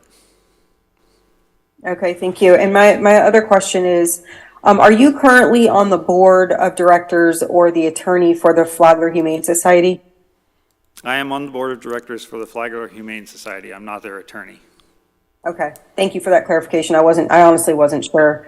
I'm sure you're aware, and I know you were at the joint city-county meeting that we had involving the Flagler Humane Society. If votes come up or arise, or if there are issues before the council that you are on the council regarding the Humane Society, would you be amenable to excusing yourself from those votes to avoid a possible conflict of interest? Yes, I believe that would be a conflict, and I would recuse myself from any vote that affected the contract between the Humane Society and the city.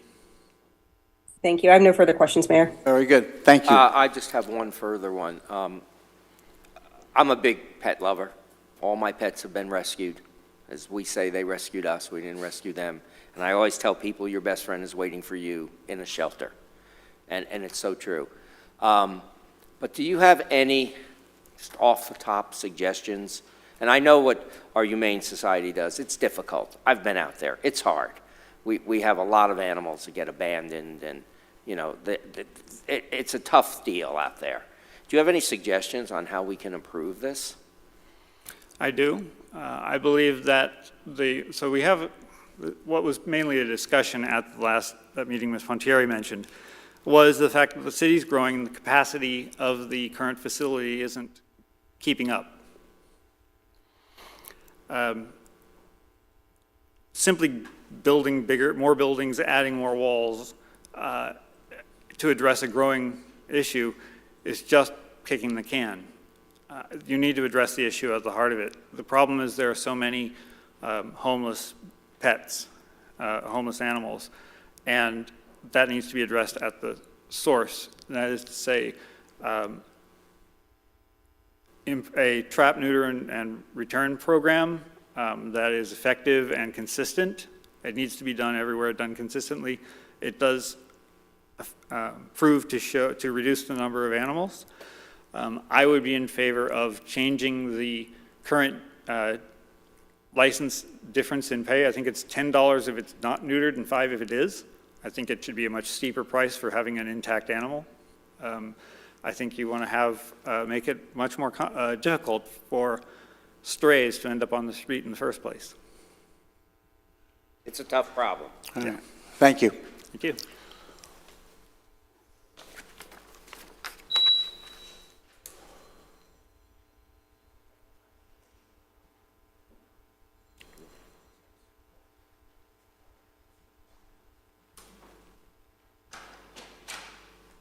Good afternoon. Good afternoon. All right, take 3 minutes and go ahead and do your introduction, and then we'll follow up with some questions for you.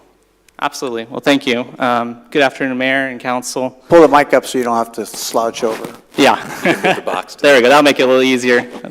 I appreciate the opportunity to come before you and the Council.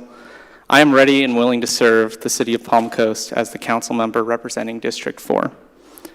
I lived in Palm Coast for 17 years, from high school through college, and now my career. This is where I met my wife, got married along a canal, and brought home our first child this June. I grew up along with the city, and I am proud of what has been accomplished here, as well as in my own life. I was given the opportunity 5 years ago to work in analytics in the company where my primary care physician in Palm Coast practices Florida Healthcare Plans. I have since been given the responsibility of leading both the business and clinical analytics for the organization, as well as being selected as the chair of 2 different councils for the electronic health record rollout. My end-to-end knowledge of the healthcare system is why I place so much importance on building a community that not only has the requisite healthcare providers, but also encourages healthy living with high-quality and nutritious local food options, open spaces that promote activity, and a community that fosters connections that improve the total well-being of the citizens. I love how our MedNexus initiative with UNF, my alma mater, has enabled Palm Coast residents to get an education and healthcare right here in the local community. As a leader in the health analytics space, I was even more excited to see, of course, the MS in health informatics added to the curriculum. As a member of the City Council, I support expanding local opportunities for students like those in the MS in health informatics program to help retain our talent. My analytics background also empowers me to be a leader in data-driven decision-making. This enables me to make decisions grounded in solid data, identify inefficiencies, and implement solutions. This framework will help with all decisions that would come before me as a member of the council. The work I have done analyzing customer satisfaction can help as we continue to roll out Palm Coast's new customer service portal and mobile application, ensuring it aligns with the city's priority of delivering safe and reliable services. As a manager, I know that hiring the right person for the job is the #1 problem to solve. I follow an objective framework for evaluating new hires that will allow me to hit the ground running with the new council in hiring our next city manager. Last year, I was selected to join my church's council to advise my pastor and other members of the council. Through this experience, I've had the opportunity to refine my skills in the budgeting process. In closing, it would be a great honor to be selected to serve the city of Palm Coast as the representative of District 4. I look forward to the opportunity to use my background in healthcare, analytics, and management to benefit the citizens. I welcome any questions that you or the council may have. Thank you. Question? Great. First question I've been asking everyone. Your politics, are you liberal, are you conservative, are you Republican, Democrat, independent, fiscally conservative? Give us some background. Yeah, as it's a non-party affiliated seat, I believe I'll alienate like a great majority of the public if I answer my party affiliation. But I will say that, being conservative with finances is more important as you get to the local level. Okay. We have a bond issue that's coming up on the ballot in November. Are you aware of it? Yes, sir. And you've read the language? Yes, sir. Where do you stand on this? It's a tough question. The language can be confusing to some people. I think the citizenry of Palm Coast has a big decision ahead, because we're a small city and we are limited to what we can do based off of the charter. It's something that, I still need, more information from the city, and at the end of the day, it is on the charter. So I would, if that power was granted the council, I would make sure that was used responsibly. So you would give that power to the city council and bypass voters on future bonds or not? No, I wouldn't bypass voters. It's a charter amendment, so. Okay, thank you. Okay, excellent. Thank you very much for being here today. My question would revolve around, I have a couple of questions, but one, do you understand the time commitment that something like this is? It's not just Tuesdays, it is above and beyond that. You're director of technology, or I'm sorry, director of analytics in the technology role, and you have a new child at home. Do you feel that you would have the time available to be able to dedicate to this role? Yes, sir. So I spoke with both my boss at work and our legal and compliance teams as well at work in advance of applying for this and making sure that I had the right time, and they're not only open but also supportive to me. And then as far as my wife goes, I also did speak with her, of course, in advance of this, and we're going to make sure we put things in place to that I can spend more quality time with the child instead of doing things around the house, things like that, and make sure I have a good work-life balance. But I'm committed for the next 2 years to serve in the city. Excellent. Okay, those were good answers and a very smart move to run it by the wife. Number two, I would say our strategic action plan is how the individual council members are able to get things allocated in the budget. But is there anything that, since we've pretty much been in Palm Coast the same duration, 2007, I've been here since 2006, is there anything that you have seen that the city lacks that you would add to our strategic action plan, or anything that you would be able to champion that is a current item that you would be willing to say, I can stand behind this in the future? Yeah, as far as what's currently on the strategic action plan, I believe, that civic engagement, we obviously are meeting here in the morning, and it's difficult for a lot of people to always come out. And I think, improving our means of getting people here is important, whether it's, promoting in our community events, things like that. I think hearing from more citizens is always a good thing. As far as things to add, obviously I'm a worker in the healthcare space, and I think, healthy people are happy, and I think, kind of building that community that has that high quality food, that, has promotes connection between the people, that, will improve people's total well-being, I think is a priority that I would consider adding. Understood. Thank you. Councilwoman Pontieri, a question? Thank you, Mayor. Sir, if there were an area of the budget that you feel needs to be expanded, what would that be? And likewise, in looking at our current budget, where do you feel we could make cuts? Yeah, absolutely. So I think investing in technology, it ultimately will bring costs down and help our city staff be more effective with our citizens. So I think increasing technology spend is responsibly is always a good thing.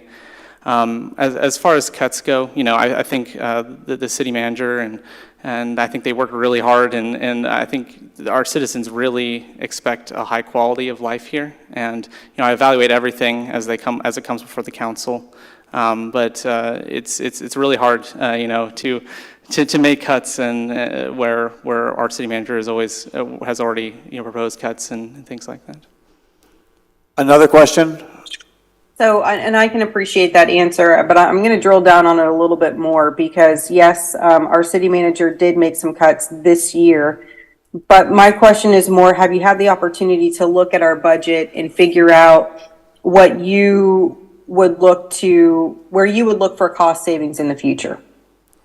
Yeah, so I mean, obviously, we can make a lot of improvements to technology. So I think, with customer service and things like that, as we get more technology, we can help our employees be more effective in helping the populace. And I think that's a spot where you could see, a potential savings in the future as we get more efficient.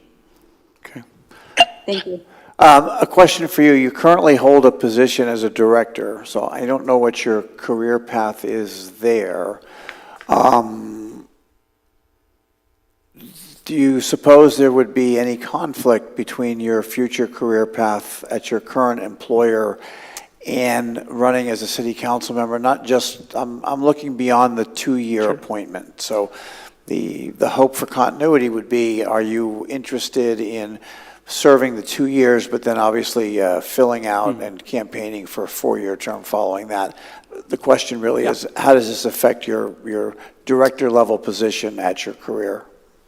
So as far as, my commitments past the 2 years, I'm committing to 2 years, and from there, if, the city of Palm Coast, I'm still able to serve well and serve my family, then I would absolutely be open to continuing to serve the city after that.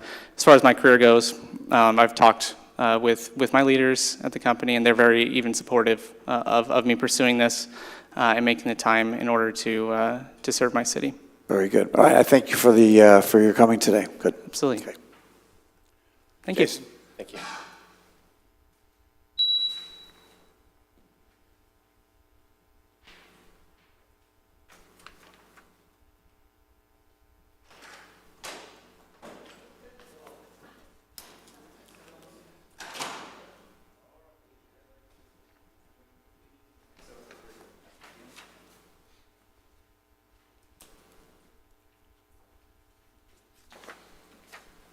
Good afternoon.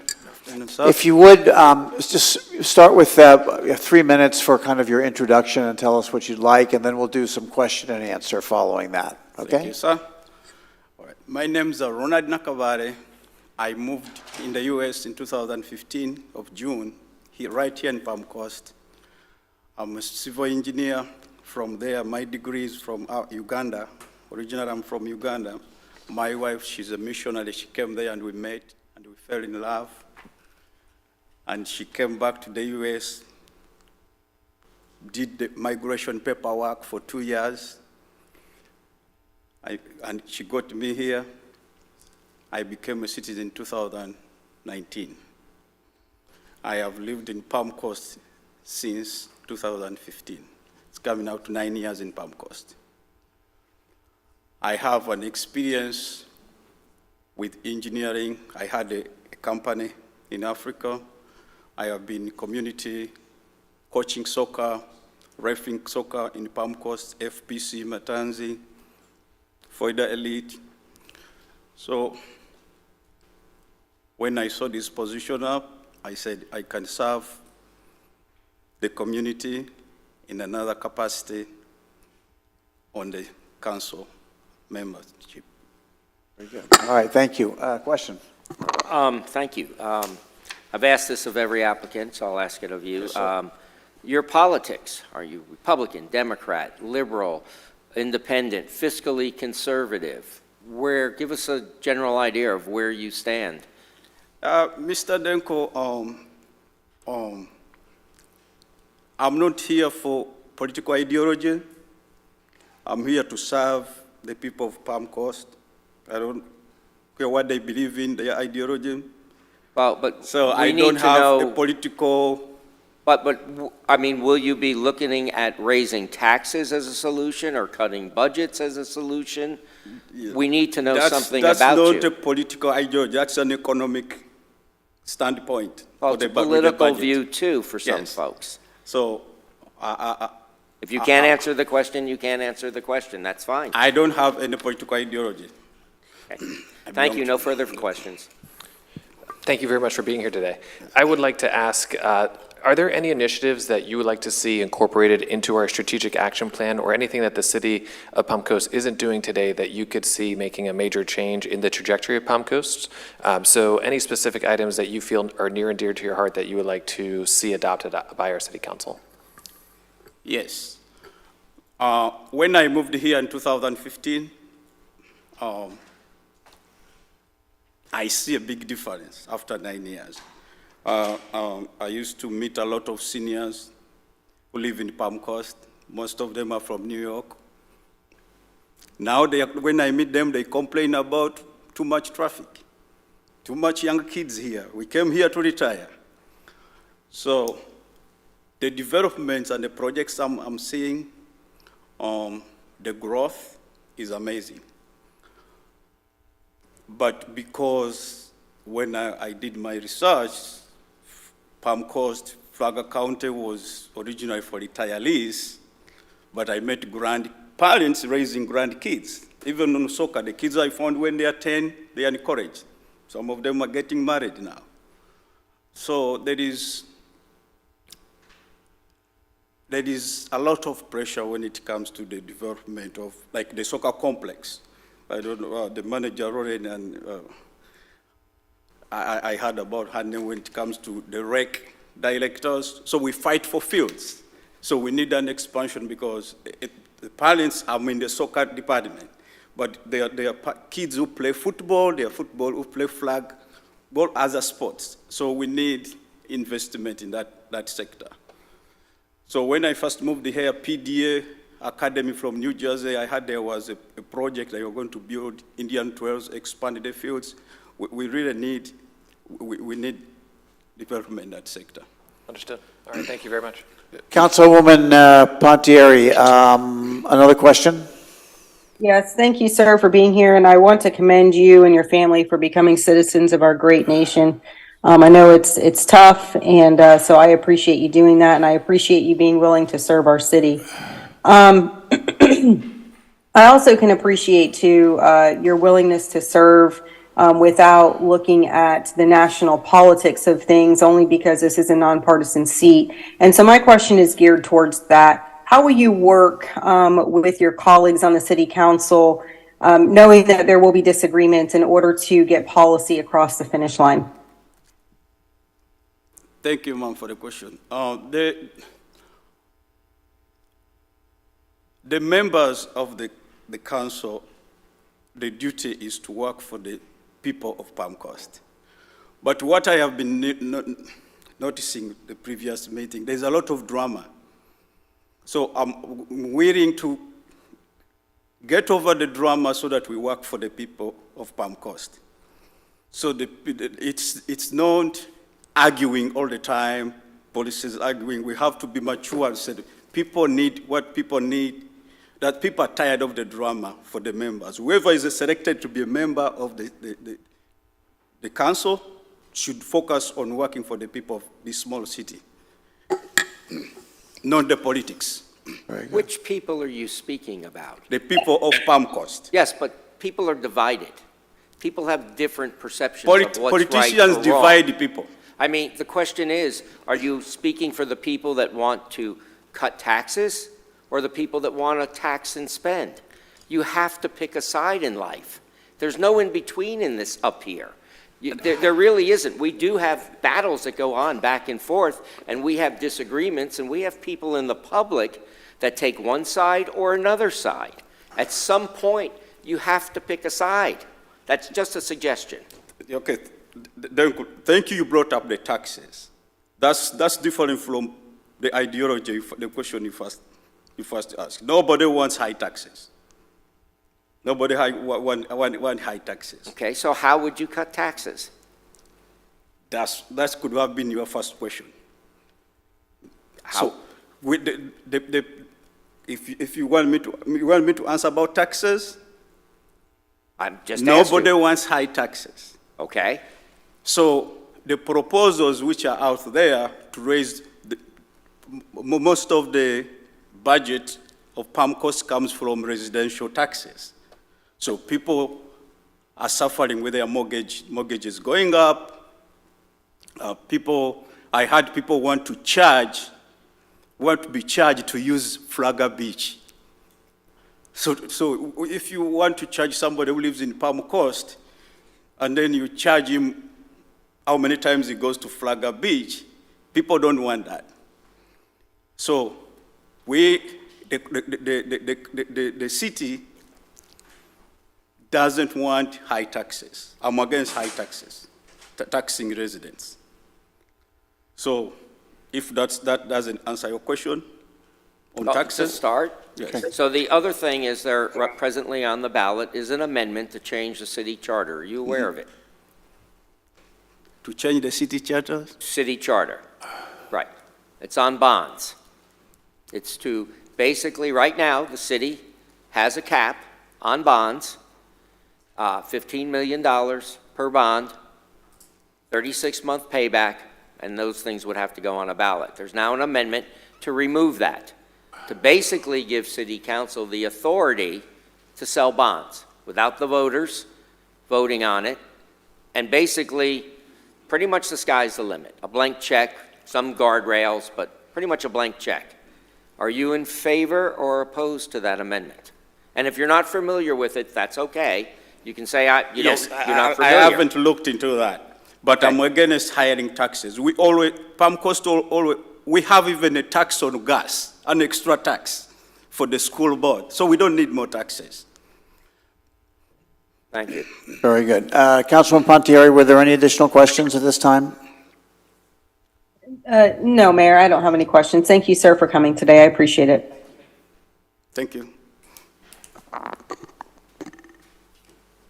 So, we're missing a person, right? McDonald did not show? We're going by alphabetical order, or am I wrong?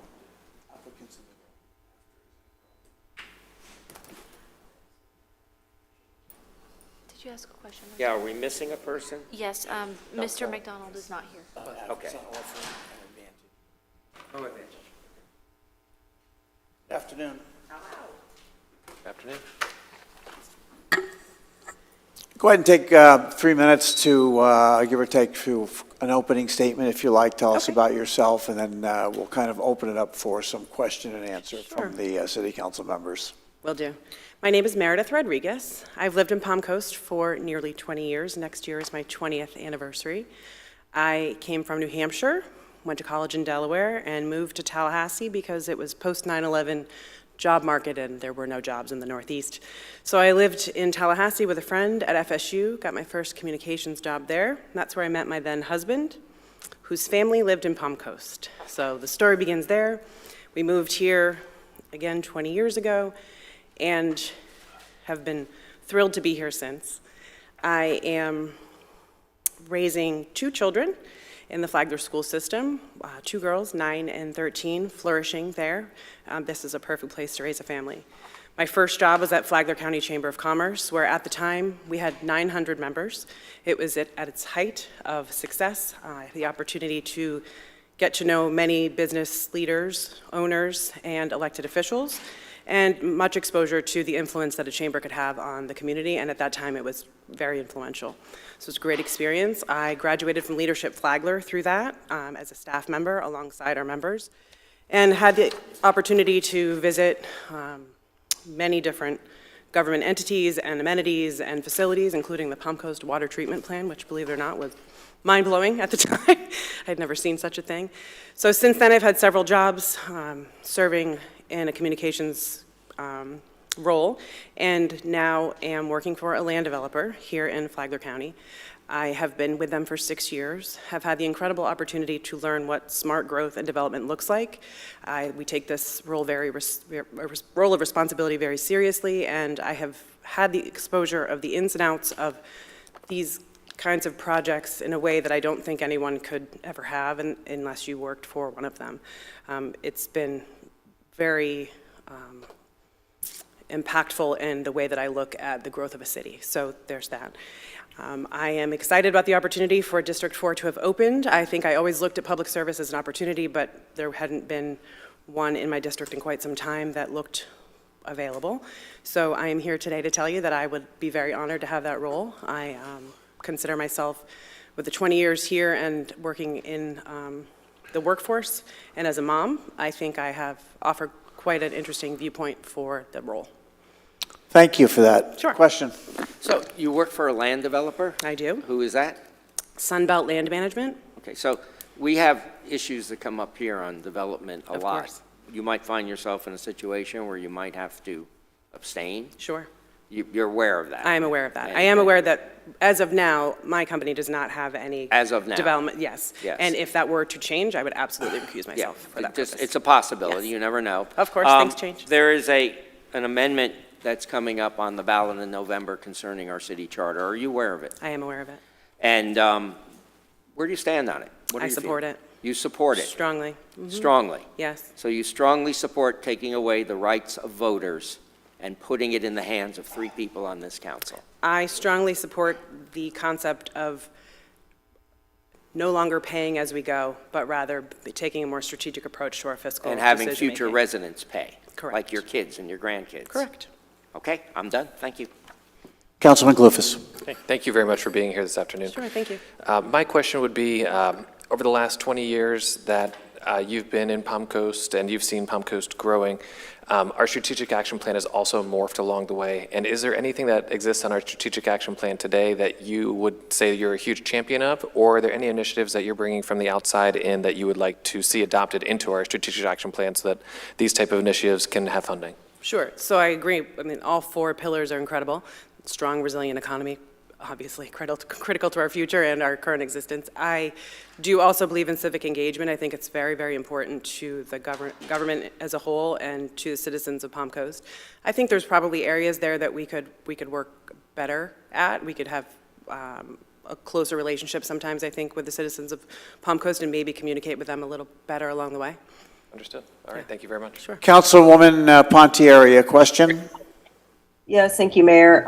You said that you know what smart growth and development looks like. Can you explain what your opinion of smart growth and development looks like, please? Sure. I think it comes from strong oversight from the planning board and the council. And I also think that it comes from a developer responsibility to proceed with caution and great care in the processes that are required by law. And I think that there's also the need for phasing in development so that it doesn't all happen at once, which I know is hard to prevent, but that seems important, especially to the residents of Palm Coast. What's your idea or your opinion on the concept of needing more rooftops in order to support the need for commercial? Well, I think that there's a need for a wide range of rooftops in Flagler, in Palm Coast specifically. I think there's, we need a range of multi-family, single-family, senior housing. I think it's all very important, and I think that that certainly does come along with the expansion of commercial development. I think that will inevitably bring more businesses to Flagler County and Palm Coast specifically, and is potentially going to help us in the future. And then my last question is, what is your position on the imposition of impact fees? Do you think that impact fees should continue to increase with the rate of inflation, or do you have a feeling that the impact fees are eventually passed down to the end consumer and therefore should not be increased? I think it's hard for me to answer that without spending more time studying impact fees specifically for that reason. I think one thing I will say today is that many of the candidates who are running for election in November have had months upon months to prepare for this role. Kathy only left a couple of weeks ago, so we're all kind of new at this, and I think it would be, it wouldn't be fair of me to answer that today. Okay. I do have a question. You've spent some time with the Flagler schools, and I see parent-teacher organization as well. So I guess my question is, help me understand, you've made a decision that you prefer to serve the city as opposed to the school district. I think I can find a great balance in being a mom and being involved in the school district, but also being an active resident of Flagler County. I think it's important to serve our city, and I think I am finding ways to do that with the district as a volunteer and can also do that for the city and find a way to do both. And I think that's really a nice opportunity. But I guess what I'm really asking, your commitment is to serve the city, not the school board. Oh, correct, yes. And what I do there is a much less official role as. Right, okay. PTO really doesn't have a great influence outside of Just Belterre wanna make sure. Elementary School. Very if good. you will. All right, thank you. Yeah. Other questions? Anyone? Very good. Thank you very much. Thank you.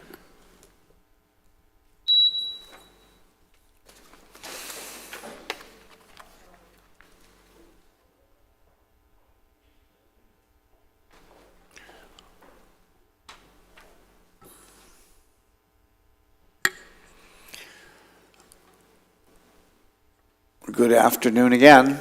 Good afternoon. So take a couple of minutes, 3 minutes, and do kind of your introduction for us, and then we'll do a few minutes of question and answer from city council members, okay? Yes, absolutely.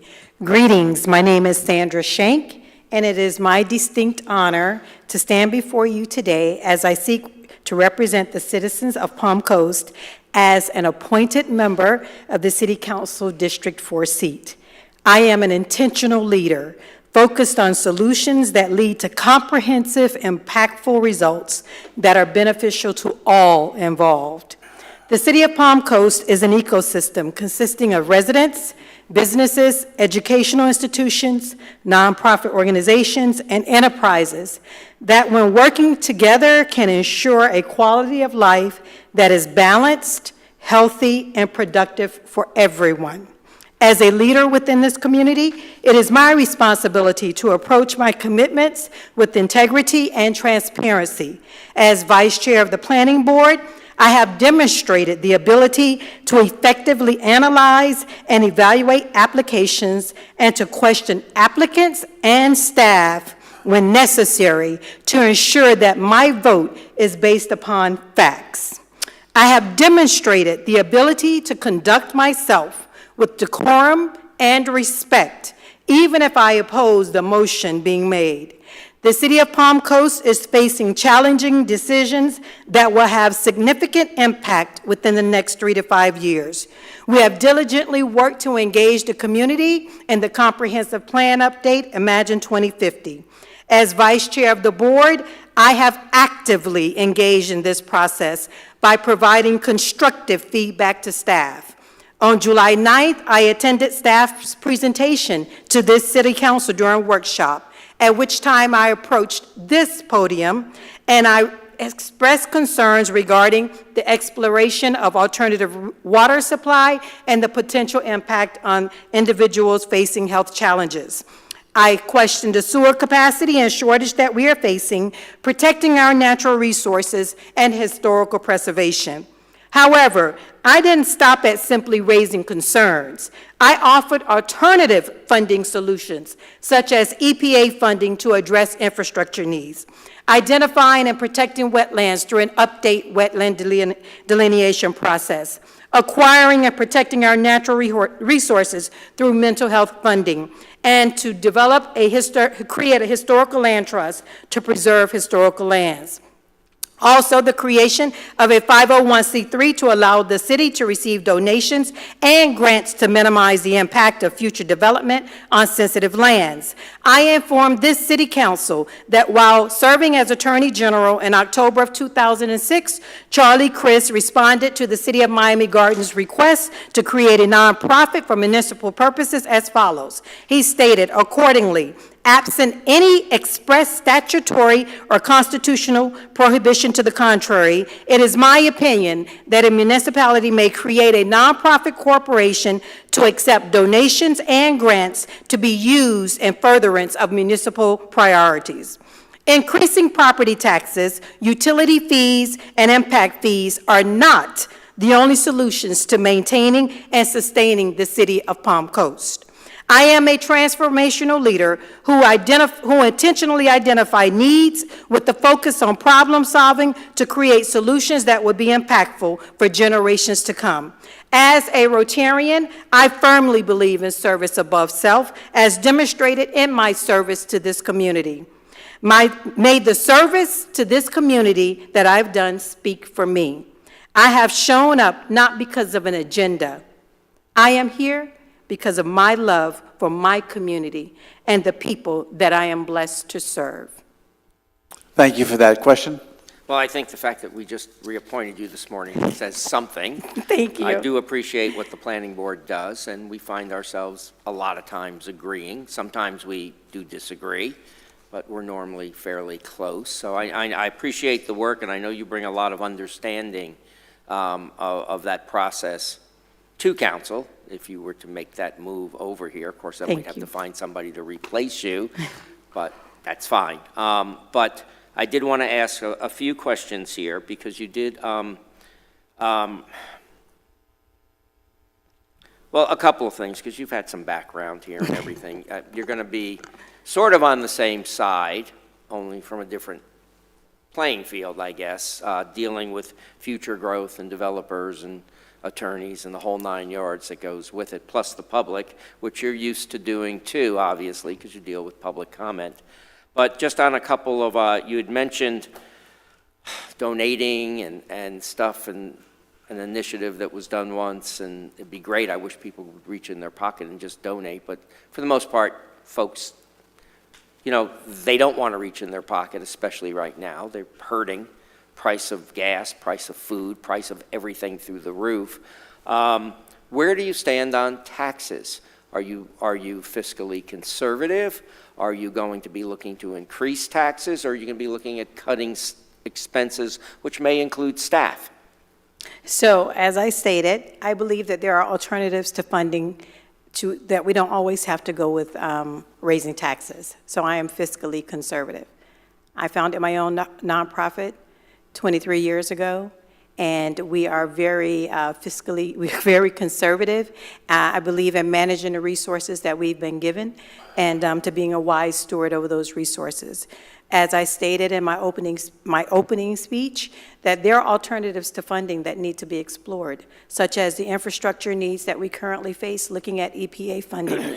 We do know that there are lots of options there. Looking at when I mentioned the development of the Historical Land Trust, so the Land Trust is a nonprofit. That is a nonprofit component. So it's not necessarily that people will be donating funds.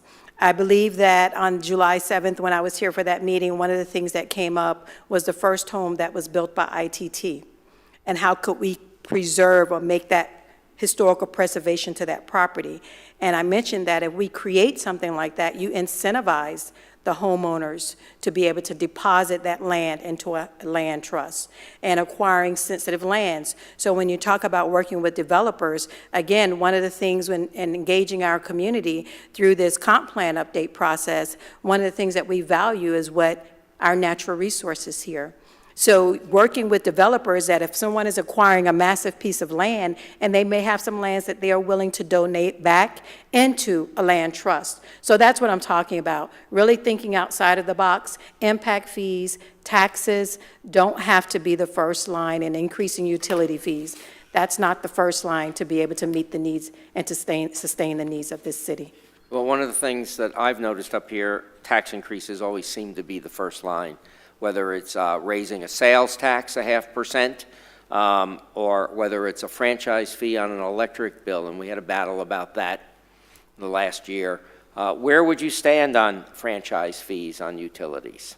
Well, that's, again, one of the things I said is that, I put myself in the position, Mr. Danko, to be informed. I believe in making educated decisions. And so one of the things is I attended the planning meeting for training for the planners. I've done it twice as a member of the planning board. And I attend different conferences within the state. As a matter of fact, at the next meeting in which you will be discussing your decision, I will not be able to attend here because I will be at a meeting that will, a conference actually, that will put me in a position to be able to better serve our community. So again, it's thinking outside of the box. I'm that person, and you've seen it. That's why I said, may the work that I do speak for me on planning board, on the Citizens Advisory Task Force, because I'm the chair for that as well. And so as the chair of the Citizens Advisory Task Force, we have expanded the way in which the city of Palm Coast is using CDBG dollars. There are alternatives to raising taxes in order to sustain and fund the needs of this city. We don't have to always resort to raising taxes and raising utilities, because I agree with you, times are hard, they're very difficult, and we have to explore the options. So, well, a couple more questions. Presently, on the ballot, November, will be a charter amendment. Are you familiar with it? Yes, the bond You've read amendment. right. Yes. So where do you fall on this? So where I fall on this is that, one, if you appoint me today, what I'm bringing to the board will not make an impact on that vote. I cannot bring what I'm suggesting to that vote. So I have to look at what is realistically before us. This city has some challenges and some needs that need to be addressed. And the only way that we're going to be able to do it is if we have the funds that are available. Do I think it's wise to pay $29 million on $15 million? Not necessarily. But I do realize if we don't address the issues that are at hand, the needs are going to be even But you greater. realize if this amendment is approved, and the language is quite confusing, and we're split on this language up here, because you read it and you're like, I don't know what I'm voting for. But regardless of that, hopefully the public will get up to speed and educated. But if that amendment was to pass, you would be taking away the rights of voters to approve bonds, and you would be putting it in the hands essentially of 3 people sitting up here, because you only need 3 out of 5 votes to make something pass. You're in favor of taking away those rights, is what you're telling me? Well, I'm not in favor of taking away the rights, but I am in favor of meeting the needs. I think that we have to educate, and we have not done necessarily a good job. You can't force people to be educated either. So one of the things I've learned being on the Affordable Housing Advisory Committee and being the vice chair, being on the planning board and the Citizens Advisory Task Force, when I listen to people in the community, and a lot of times some of the complaints that come forth, they're not complaints based on all the time on facts. I'm a facts-driven person. Okay. You put it before me, I'm going to make the decision based on the facts. And like I said, in the next 3 to 5 years, there's some tough decisions that have to be made. They have to be made. And if that's the only way in order for us to move forward, then I fully agree with you. Thank There you. are some tough decisions that have to be made, absolutely. Thank you. But I'm also concerned that, to me, voting for this amendment is not the way to go about making that tax decision, but I'm hearing from you that you would vote for this. I just want to make sure I'm clear on what you're saying to me. So I'm as- not twisting it. So as of right now, I will support what is needed to ensure that this city is in a position All to right, Jan. provide. And one other final question is, given a choice, which job would you rather have? Your present job on the planning board or being up here? Being there. Okay, thank you. Councilman Cliffus. Thank you for being here today, and also for your efforts. I know we reappointed you this morning. My question, just real quickly, you're obviously very well versed in land use, but as far as the community and the city of Palm Coast, could you just enumerate 1 or 2, maybe 3 of your top priorities on how you see the city moving forward at a more human level than not necessarily land development, but what do you think the city needs to prioritize as far as, recreation facilities, paving, utilities, things along these lines? So I think definitely infrastructure. The issues that we have right now with our current water treatment plant needs. That's a huge priority, which is one of the reasons why I was explaining to Mr. Denko my position on the bond issue. That is a huge priority. One of the other things that I would say is recreational. Unfortunately, and my condolences to the family who lost their son last night. When I was at this podium the last time and I spoke regarding, as we're doing a comp plan update and people want, the trails and the bike, and I said one of the things that we will probably have to look at is posting some type of a speed limit with those electric. We have to address the issue with the electric bikes. We had over the summer another kid in Matanzas Woods that he didn't lose his life, but was seriously injured, and it was an electric bike that was involved. So again, it goes back to education. And the other thing I think is the dissemination of information, ensuring that we're able to make sure that we diversify that, so we capture as many of the citizens as possible in a diverse way to ensure that everybody's voice is being heard. Thank you. Councilwoman Pontieri, question? Yes, thank you, Mayor. Sandra, thank you so much for your service to our community on the multiple boards that you've served on. My question is regarding your tenure on PLDRB. I've seen a lot of things come before us that PLDRB has approved, specifically in the form of variances, density increases, and zoning changes from industrial and commercial over to residential. We got an economic development presentation to us last week that basically said we need industrial sites. We're lacking in that area if we really want to improve our economic development. So in hindsight, do you feel that perhaps some of the decisions made by PLDRB hindered our economic development? And as a member of City Council, what would you do in order to help balance our tax base and increase our economic development while also being mindful of our housing needs? So that was a very long question, Councilwoman Pontieri. I'm going to do my best to try to remember what you asked me. So I think that there have been some tough decisions where people have come up asking for variances and rezoning and so forth and so on. We do need more industrial lands in order to be able to diversify our housing stock, especially as it relates to live local. We know that there are certain barriers that no longer exist if it is if a development, affordable development, is going into an industrial site. So I think that we have, on planning board, made decisions based on what was available to us at that time. I think that now with the example again of Live Local, there are some sites, and I can tell you probably along US 1, where a lot of people are concerned about that we probably should have voted a little bit differently in order to be able to have more industrial land for economic development. We've been successful now. We've negotiated, and we have a major player coming into the community, chose Florida and the city of Palm Coast as their first site into the U.S. And that's an example of what we can do if we have the lands that are appropriately designated for that type of growth. And it shows companies worldwide that we are open to economic development here. We do know that when we crashed back in 2006 to 2000, between 2006 and 2008, that we were the fastest growing city in the country, and then we became one of the highest foreclosure rates because of the lack of economic development. So it's definitely needed. I hope I answered your question. I just have a follow-up. Thank you for that. I have a follow-up. As we expand west, we're looking at a possible land use that may include several mixed-use designations versus actually designated land as residential versus commercial.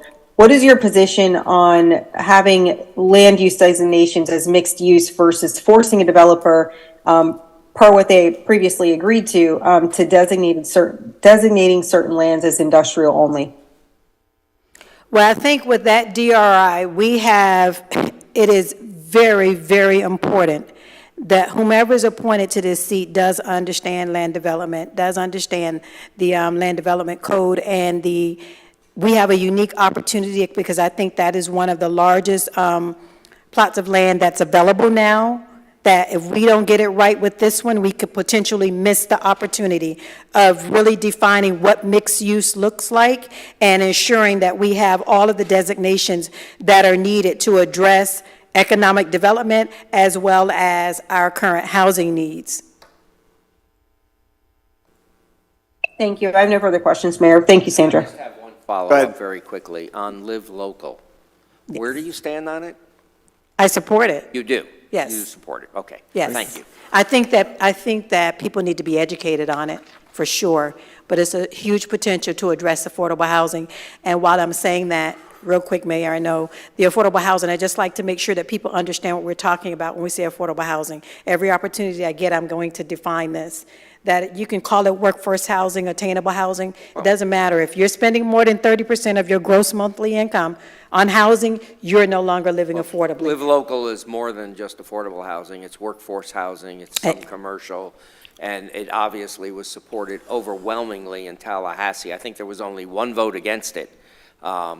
And so it's sort of a, you know, I'm just curious. I was just glad to ask you that question. Thank And you. it's favorable towards mixed use. Ms. Shank, thank you very much for your time today. Appreciate it. Thank you. Do we have one more? Yes, I believe, Mayor, there's one more. Oh, here we go, okay.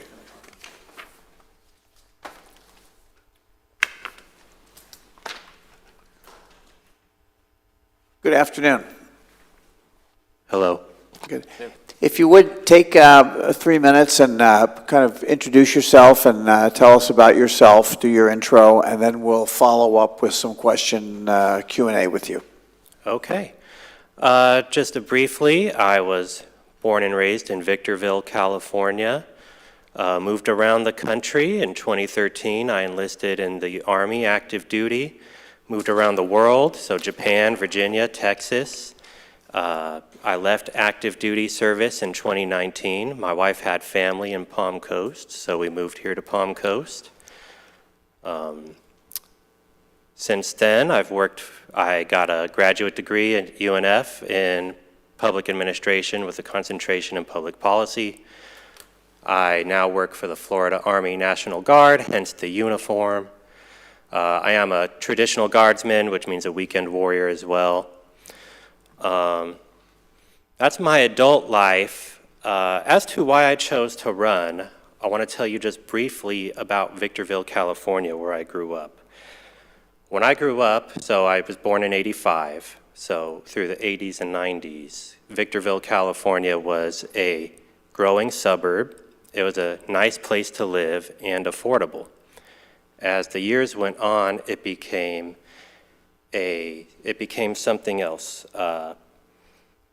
The problem with Victorville, California was that it invited a lot of people from other counties like Los Angeles and San Bernardino to live there based on affordable housing. The population grew wildly in the span of a few years. In fact, at one point it was the third fastest growing city in the entire country. And what did not keep up with it was jobs. So there are two sources of income in Victorville, California: fast food restaurants and welfare. In the course of my childhood, Victorville went from a great place to live to being a ghetto.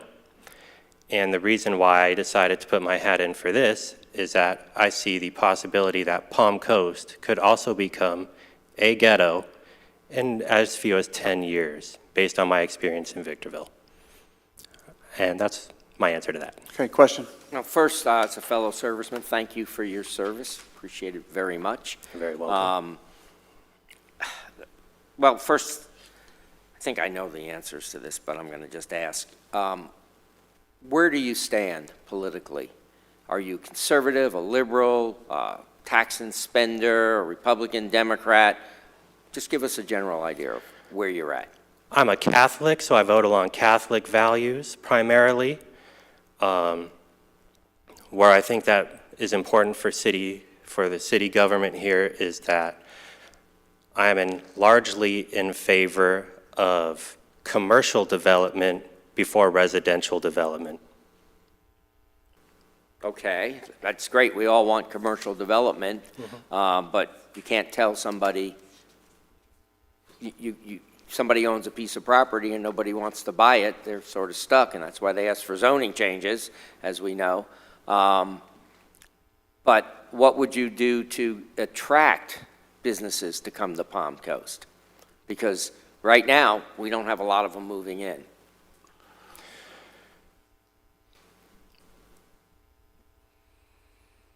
What are the reasons that businesses aren't moving in?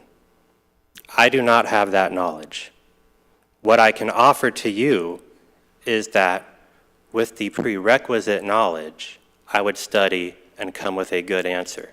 In other words, I am open-minded, but to say we're not getting businesses now does not mean that we should allow more residential development before commercial development. This is a problem that needs to be solved. So you would essentially tell builders, you can't build any more houses on your property? On my property? On their property, is what you're saying.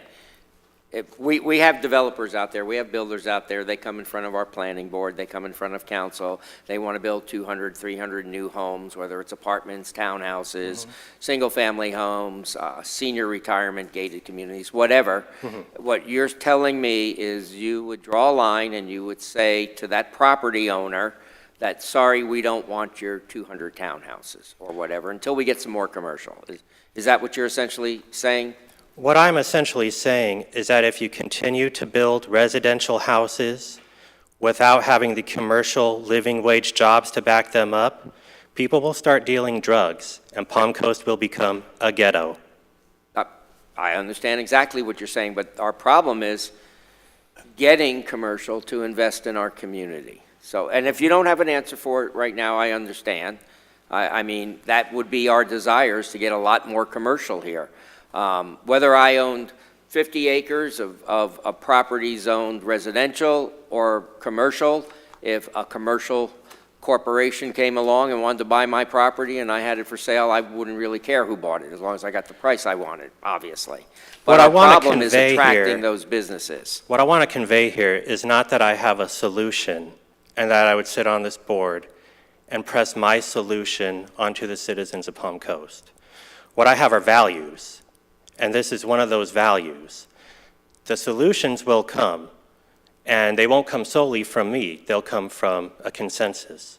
So I cannot give you a solution right now, especially because I don't have the prerequisite knowledge. Okay, that's fine. My other question is, are you aware of the bond initiative that's on the ballot in November? And This have is you read it? the $90 million bond for the sports Well, complex. it's actually, it's a charter amendment.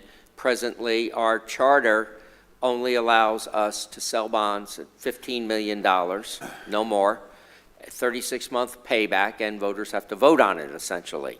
The new charter amendment would remove that cap, pretty much a blank check for this council to sell bonds without getting the approval from voters. Are you in favor of that amendment or opposed? I would want to do more research, but what I can tell you is that I am not in favor of any blank checks. Thank you. Appreciate it. Councilman Kalufas. Thank you very much for being here today. Thank you for your service. Very well. My questions, could you just enumerate one or two of the safeguards that you would put in place to ensure that Palm Coast doesn't turn into a ghetto? Right now, we have essentially one business area, and it's along Palm Coast Parkway.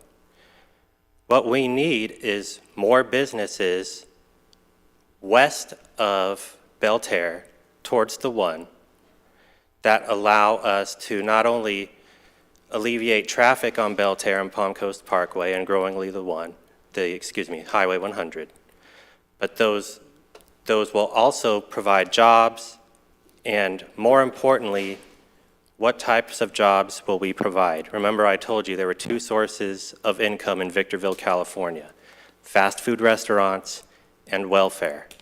And if we don't have jobs that pay living wages, we're going to end up like that. So most importantly, I would say we need to find not just jobs, but also the right jobs. The BJ's on 100 is great.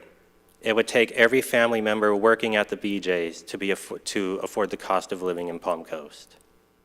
So it's unacceptable. Fair. All right, thank you. Councilwoman Pontieri, a question. Yes, thank you. Being that your position seems to be very strong and that we need to improve our economic development, would you be in favor of, as a part of our strategic action plan priorities, putting more money into our economic development initiatives?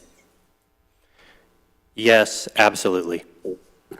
And because we would be putting more money into our economic development initiatives, do you have any idea of where we would have any cost savings in other places in our budget? Nope. And if we have to spend more, I'm willing to do that. And I'm willing to sell it to the people of Palm Coast as well. Thank you. All right. Thank you very much for your attendance today. I appreciate that very much. Very welcome. I have no questions, no further ones. Okay, that's all of the, thank you. That's all of the applicants that we have today? Yes, Mayor. Okay. Do we need to review the procedure for selection at the subsequent meeting? So, Mayor, what I heard from your council meeting today was that all of the names that you saw today would be on that agenda packet. You would have an opportunity to discuss. The public would have an opportunity to make public comment. And then at your October 1st business meeting is whenever you would appoint someone from that list, and there would be a swearing. So let's talk about, what's the procedure on October 1st? How is that actually going to be conducted? Do you want to get back to us on that, or what's the actual process? Well, it's to your pleasure. We can similarly do it how we did the applicant selection for the boards that you appointed today. We would have the names on the list, and you would check off who you would like to be on in that seat. And in the last, the precedent for this was based on a ranking procedure, if I'm not mistaken, or not? I don't believe so, Mayor. We didn't. So what was the last time this was done? It was done with... John Finelli? Yes, John. Burkino was still here, and it turned out to be I believe, a 3-to-1 vote. Yes. And Burkino cast the deciding vote, because I remember he was quite torn from two very good candidates. So we only had how many candidates then? I'm just concerned about the number of candidates. We have 11. Tops. Yeah. I think we had 4, but we did do a 3-to-1 vote in order to pick that candidate. So I believe council is going to research that and get back to city council next week on the majority of the vote needed and answer that question for you. Right. Okay, so you'll confirm that, what we need for that, okay? If I could Unless offer- there's a different process that you would like staff to come up with, If I could No, offer... I mean, if everybody, we have consensus. Councilwoman Pontieri, are you okay with that process? I am, Mayor. I'm assuming that at the workshop, are we going to be able to have kind of an open conversation on the candidates that we spoke to today? So the way it stands now is you'd have some form of a repeat of today, and then the public would have another chance to weigh in at the upcoming workshop, right? the difference is that the applicants wouldn't be coming in for interviews. It would just be council's opportunity to discuss. So we would not be speaking to the candidates? You have every right to speak to the candidates outside. Yeah, I'm talking to council. come on, okay. That is your pleasure, if you would like for us to invite them back for that meeting, so you can ask more questions. What you have on the agenda is strictly a discussion just amongst city council? Yes. Very good, that's what I needed to know, thank you. If I can weigh in just for a hot second, I think in the last time this happened, and I think Councilmember Danko can agree with this, it was, we had a quick discussion amongst our council. I think there were 4, and we eliminated 1, and then 1 I remember being Perry, and there was a few comments, and then we decided there wasn't enough there. I feel like there could be multiple valid candidates in this. Right. And if we are having a hard time getting to a single one, maybe staff should prepare just a checklist where we can say, hey, here are the top 5 or top X number that I think are valid, just for ease of conversation between city council members, because I fear if we get up here and we each enumerate one of the valid candidates that I think is valid, then we might be in a weird situation. Did somebody make a motion last time? I think so. I think, Yeah. I think I might have actually made the motion, I Yeah, think. that sounds... And so you still have to confirm what kind of a majority we need for this, right? Yes, it's my understanding that, and this is what I'm going to confirm, but it's my understanding that it would need to be a majority from this council. And that would be to finally finalize somebody. Yes. That would be at least, you would need 3 out of the 4 to pick a member. That's what I'm confirming. That's what I would believe it would take, but I'm going to confirm that. You're going to confirm that the vote would be with 3 out of 4 in order to appoint? Yeah, because normally it would be just a majority of the 5 people up here, but we don't have 5, we only have 4. Do we want to do a top 3, top 4 to narrow the list first? So consensus, it's, Councilwoman Pontieri, is that something you'd like to see? Yeah, if I could just chime in for a second, because I think I'm in alignment with Councilman Clufus and Vice Mayor Danko. Perhaps we do a ranking and staff send us each a sheet that allows us to rank the candidates, and maybe they come back to us with the top, 3, 4, or 5 that all of us have ranked, and that can perhaps narrow the pool that way. Do we do that? Is everybody in a meeting? in agreement with that? So we got to pick a number, 3 or 5.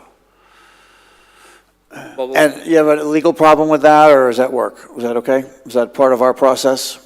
I can't think of an issue off the top of my head with that. Would it be at a meeting, or would it be an email? Email. When she said send? Send it, and then you rank them, send them in, and then you'll end up with a 3 or 5, you pick. Or I would- 5 or 3? They do it at the council meeting. I would recommend doing, because that's an official action, I would recommend you guys do that at a meeting. So we'll do it here.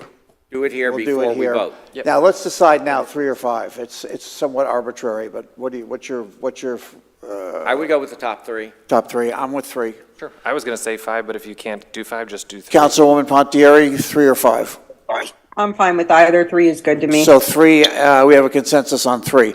So there will be a ranking sheet supplied by the clerk here in the public at the meeting. We will rank, and then we will reduce the pool to 3 candidates.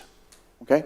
Understood the direction, Mayor. Question, Mr. McDonald, who was the only one not here today, is that correct? I have that and Regina Davis that did not reside in Right. District 4, Yeah, yes. so she's automatically off that list then, right? She doesn't reside there. Well, that's a question, because it's not specifically clear. She needs to be a resident while she's an applicant, so the applicant period isn't officially finished, I don't think, It is. right? Is it? Yes. As of the 11th. It ended on September 11th. That was to submit the application. Yeah. So does that shut off her? I would, based off that. It does, okay. All right, So she's off the list. But regardless, neither of them gave you a reason for not being here, is that correct? Right, we did not receive anything from those 2. Can we reach a consensus to eliminate those 2 Well, I today? mean, you could reach out and talk to them if you wanted to, but I don't think I don't think you need to. It's like, you'll pick anyway. You weren't here. Right. Okay. Okay, questions on this going forward? I'm done. Thank you to everyone who's still in attendance today, and thank you for your applications and your dedication to Palm Coast. Councilwoman Pontieri, any final comments? No, I'll just echo what Okay. Councilman Clufus said. Thank you. All right, let me open this up for public comment now, as we do in all of our meetings. So I would invite any member of the public to come and address me at this time.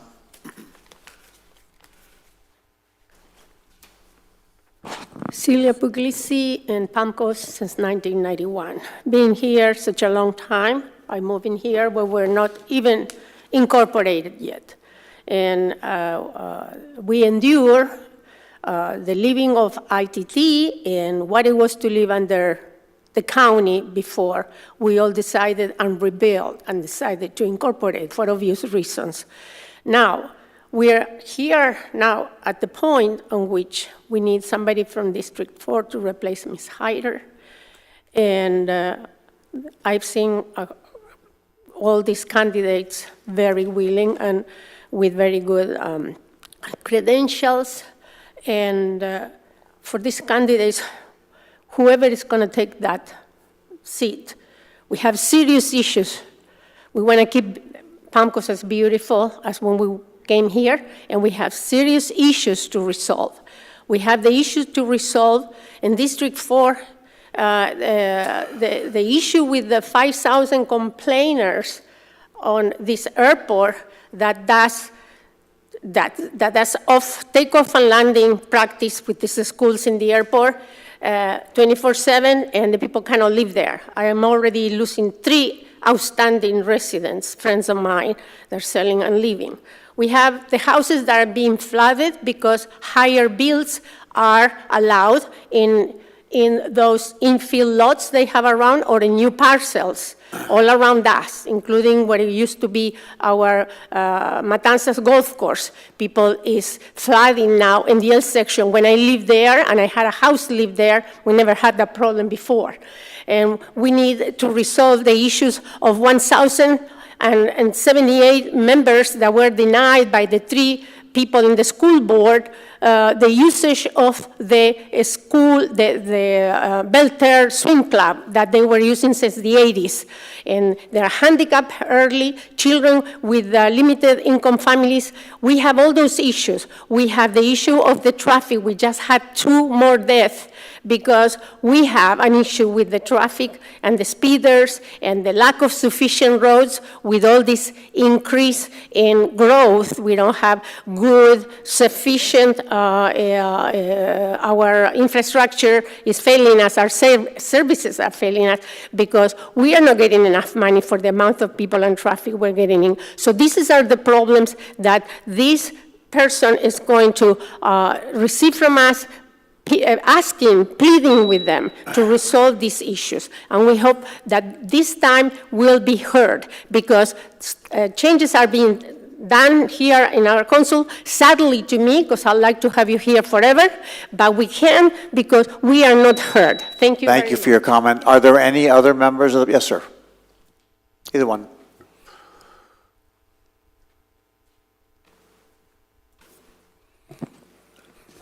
Mark Webb, District 4 resident.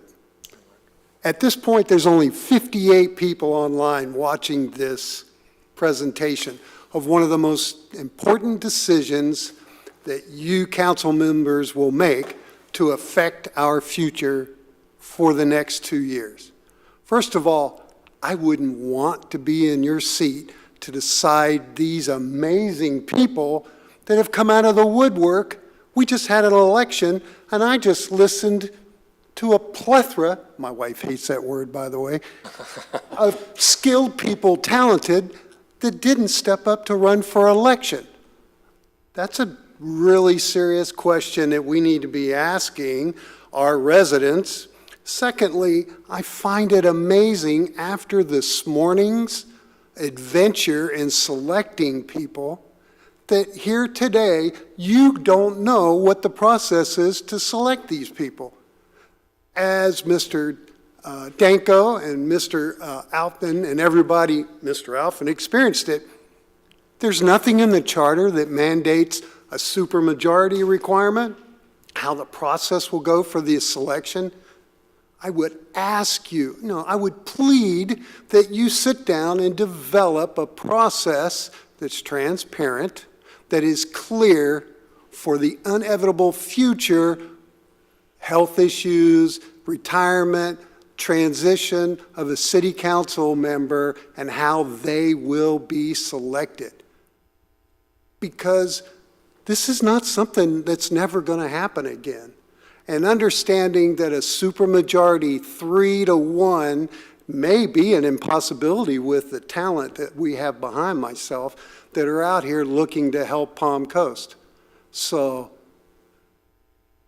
I would highly recommend that on the next opening opportunity that our public shows up, speaks to assist you with those decisions so that we can take the decision of the needs of Palm Coast above and beyond politics, above and beyond, I mean, there's a reason why it's bipartisan. Canal issues, road issues, traffic issues. It's not a Republican or a Democratic thing. It's a need by the citizens. And you have heard them loud and clear, because I've been in here watching and understanding that they want change, they want needs, they want things for their future. So with that, I wish you a lot of luck in your decision. Thank you for your comment. Yes, sir.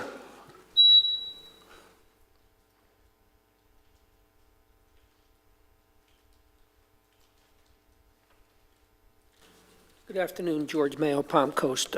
2 questions.